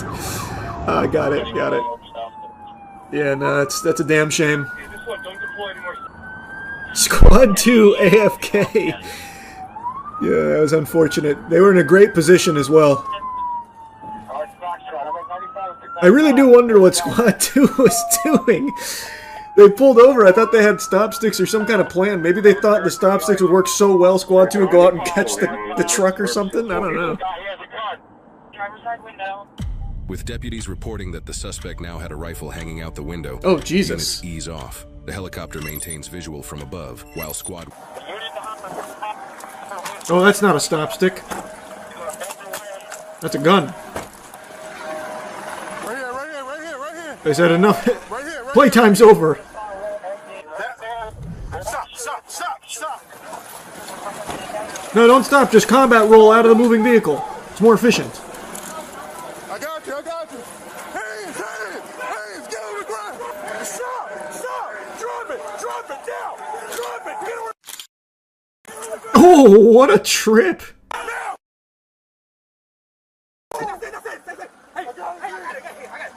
Stop reaching. That officer actually saved his life. What is he doing under his shirt? Tweaking on his own nipples? What the fuck was that? That was a textbook trip, though. Look at this shit. That was perfect from this guy. That was a pretty crazy chase. What was the plan? Did they interview him? Hold on. Yeah. What happened? Huh? What just happened? What do you mean, what happened? You're running from us. What? What are you talking about? Well, you took a truck. I just got out of jail. I got released with a detention center. Maybe he's been framed. That's a good boy. Maybe they really did get the wrong truck. Where'd they end up catching him on foot at? Imagine they see another military truck just drive by. He broke. They got him right at the mouth of the alley. Okay, I didn't see it. How the fuck do you mistake a rifle hanging out of a truck for something? What else could it even be? That was a crazy call from the officer then. He's got a rifle hanging out of his truck. That false alarm, actually. That was his arm. The stolen military vehicle was returned to its owner, and no bystanders were injured throughout the pursuit. As of the latest available records, Stevens has not been sentenced in this case, and he is innocent unless proven guilty in a court of law. Wow, yeah. Still not... They're still gathering evidence. It could have been anyone in that military truck. Huh. It's a tricky case. There's a lot of factors to consider. Maybe he really was framed. That would be perhaps one of the most unbelievable things to ever unfold in human history. Well, it finally happened. We're here, baby. This day was inevitable. You didn't need to be Nostradamus nor Baba Vanga to predict that eventually someone was going to get shot over Pokemon cards. With the way the hobby has devolved and been completely destroyed, infested with greedy, insatiable worms that are seeking to just squeeze every bit of joy out of the hobby in the sake of financial gain, like tiddlywinks of financial gain. In most cases, these pathetic scalpers are unhinged, unloved, unwashed losers, and it was always going to happen that one of them would snap and start shooting, and that's exactly what happened at a Kroger. Meanwhile, a dispute over Pokemon cards may have led to a shooting outside of a Kroger on the Near East Side. One person was injured. Police say both people involved are adults. The victim is in surgery. It happened in the parking lot of the grocery store on Twin Air Drive just before 7 o'clock this evening. That's near the Community Justice Campus. Again, IMPD says their preliminary investigation revealed the suspect and victim had a disagreement over Pokemon cards, which then turned violent. According to an eyewitness, it started because one of the men accused the other of cutting him in line at the Pokemon vending machine, which, I've said this a lot, Pokemon vending machines are basically PvP-enabled zones. That's where people go to just fucking scrap. That is where all thoughts leave the human brain, and it just devolves into Neanderthal mode. I have made so many videos clowning on and talking about the degeneracy in the TCG community, not exclusive to just Pokemon, but Pokemon is by far the biggest and scummiest of all of it. And these degenerate fucking vermin love to go to Pokemon card vending machines and just fight each other and fuck each other. It is just out of control. Like, I imagine not too far into the future, Pokemon card vending machines will just be banned, because it is constantly just a source of problems. People like glitching the machines and then starting fights with each other, causing a big ruckus and a commotion for all the normal people in the store and the staff. I bet stores will start electing not to put those in their establishment because it's dangerous. I mean, quite frankly, if it does turn out to be an argument over the Pokemon cards, yes, I think it's totally ridiculous. I'm not a collector of them. I understand that, there are some that are very expensive, but this, like I said, we were told an argument. The suspect is in custody, and IMPD says that there is no ongoing risk to the public. No one else in that parking lot was injured. I don't know. I'd say sleep with one eye open just in case. You never really know when it comes to these scalpers. They are demons. They are the lowest of the low, and there is nothing they won't do to get their grubby, unwashed paws on some Pokemon product to try and flip it for a $5 profit. Don't be like these guys. Don't be unwashed. Don't be these irredeemable losers. You need to start washing. You need to take your hygiene seriously, so go to usecheeky.com and get some of the best soap in the universe. I really do mean this though, by the way. The Pokemon scalpers are genuine maniacs. Literal lunatics. So this shooting, I don't think is going to be an isolated incident. The violence is only escalating over Pokemon cards. And actually, just today, just like this shooting, I learned that there is now a trend where these scalpers are going to trade shows and putting trackers on some of the vendors and some of the customers in order to follow their movements, presumably to try and like gank them later to steal their products, or like rob them of their Pokemon cards. Because at these trade shows, it's very high dollar cards that are being exchanged, tens of thousands of dollars worth of cards. So now people are reporting that they found trackers on their cars. Guys, I'm just getting ready to leave the expo, and we always check under our trucks and trailer, and it's a good thing we did. Somebody put a tracking device on us tonight. So somebody's trying to track our stuff, follow us home. You get the point. It's pretty crazy. Be safe out there. That goes for customers and vendor alone, any store you're at.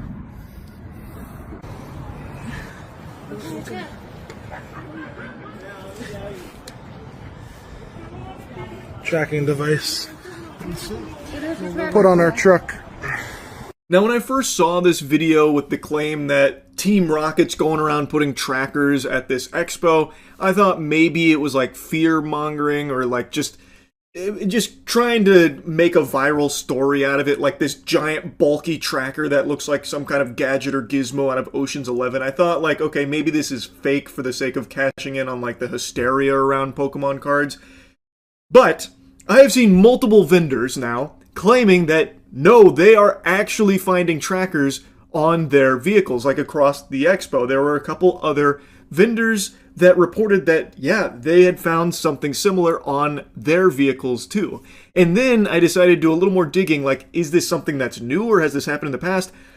In the past, there have been instances where vendors, not so much at expos, but like actual delivery drivers that have Pokemon product, have been tracked by scalpers in order to follow them to wherever they're delivering the product, and they put tracking devices on the vehicles. So all signs point to this being real, like legitimate. It is something I can find evidence on in the past too, way before all of this started bubbling over to this degree.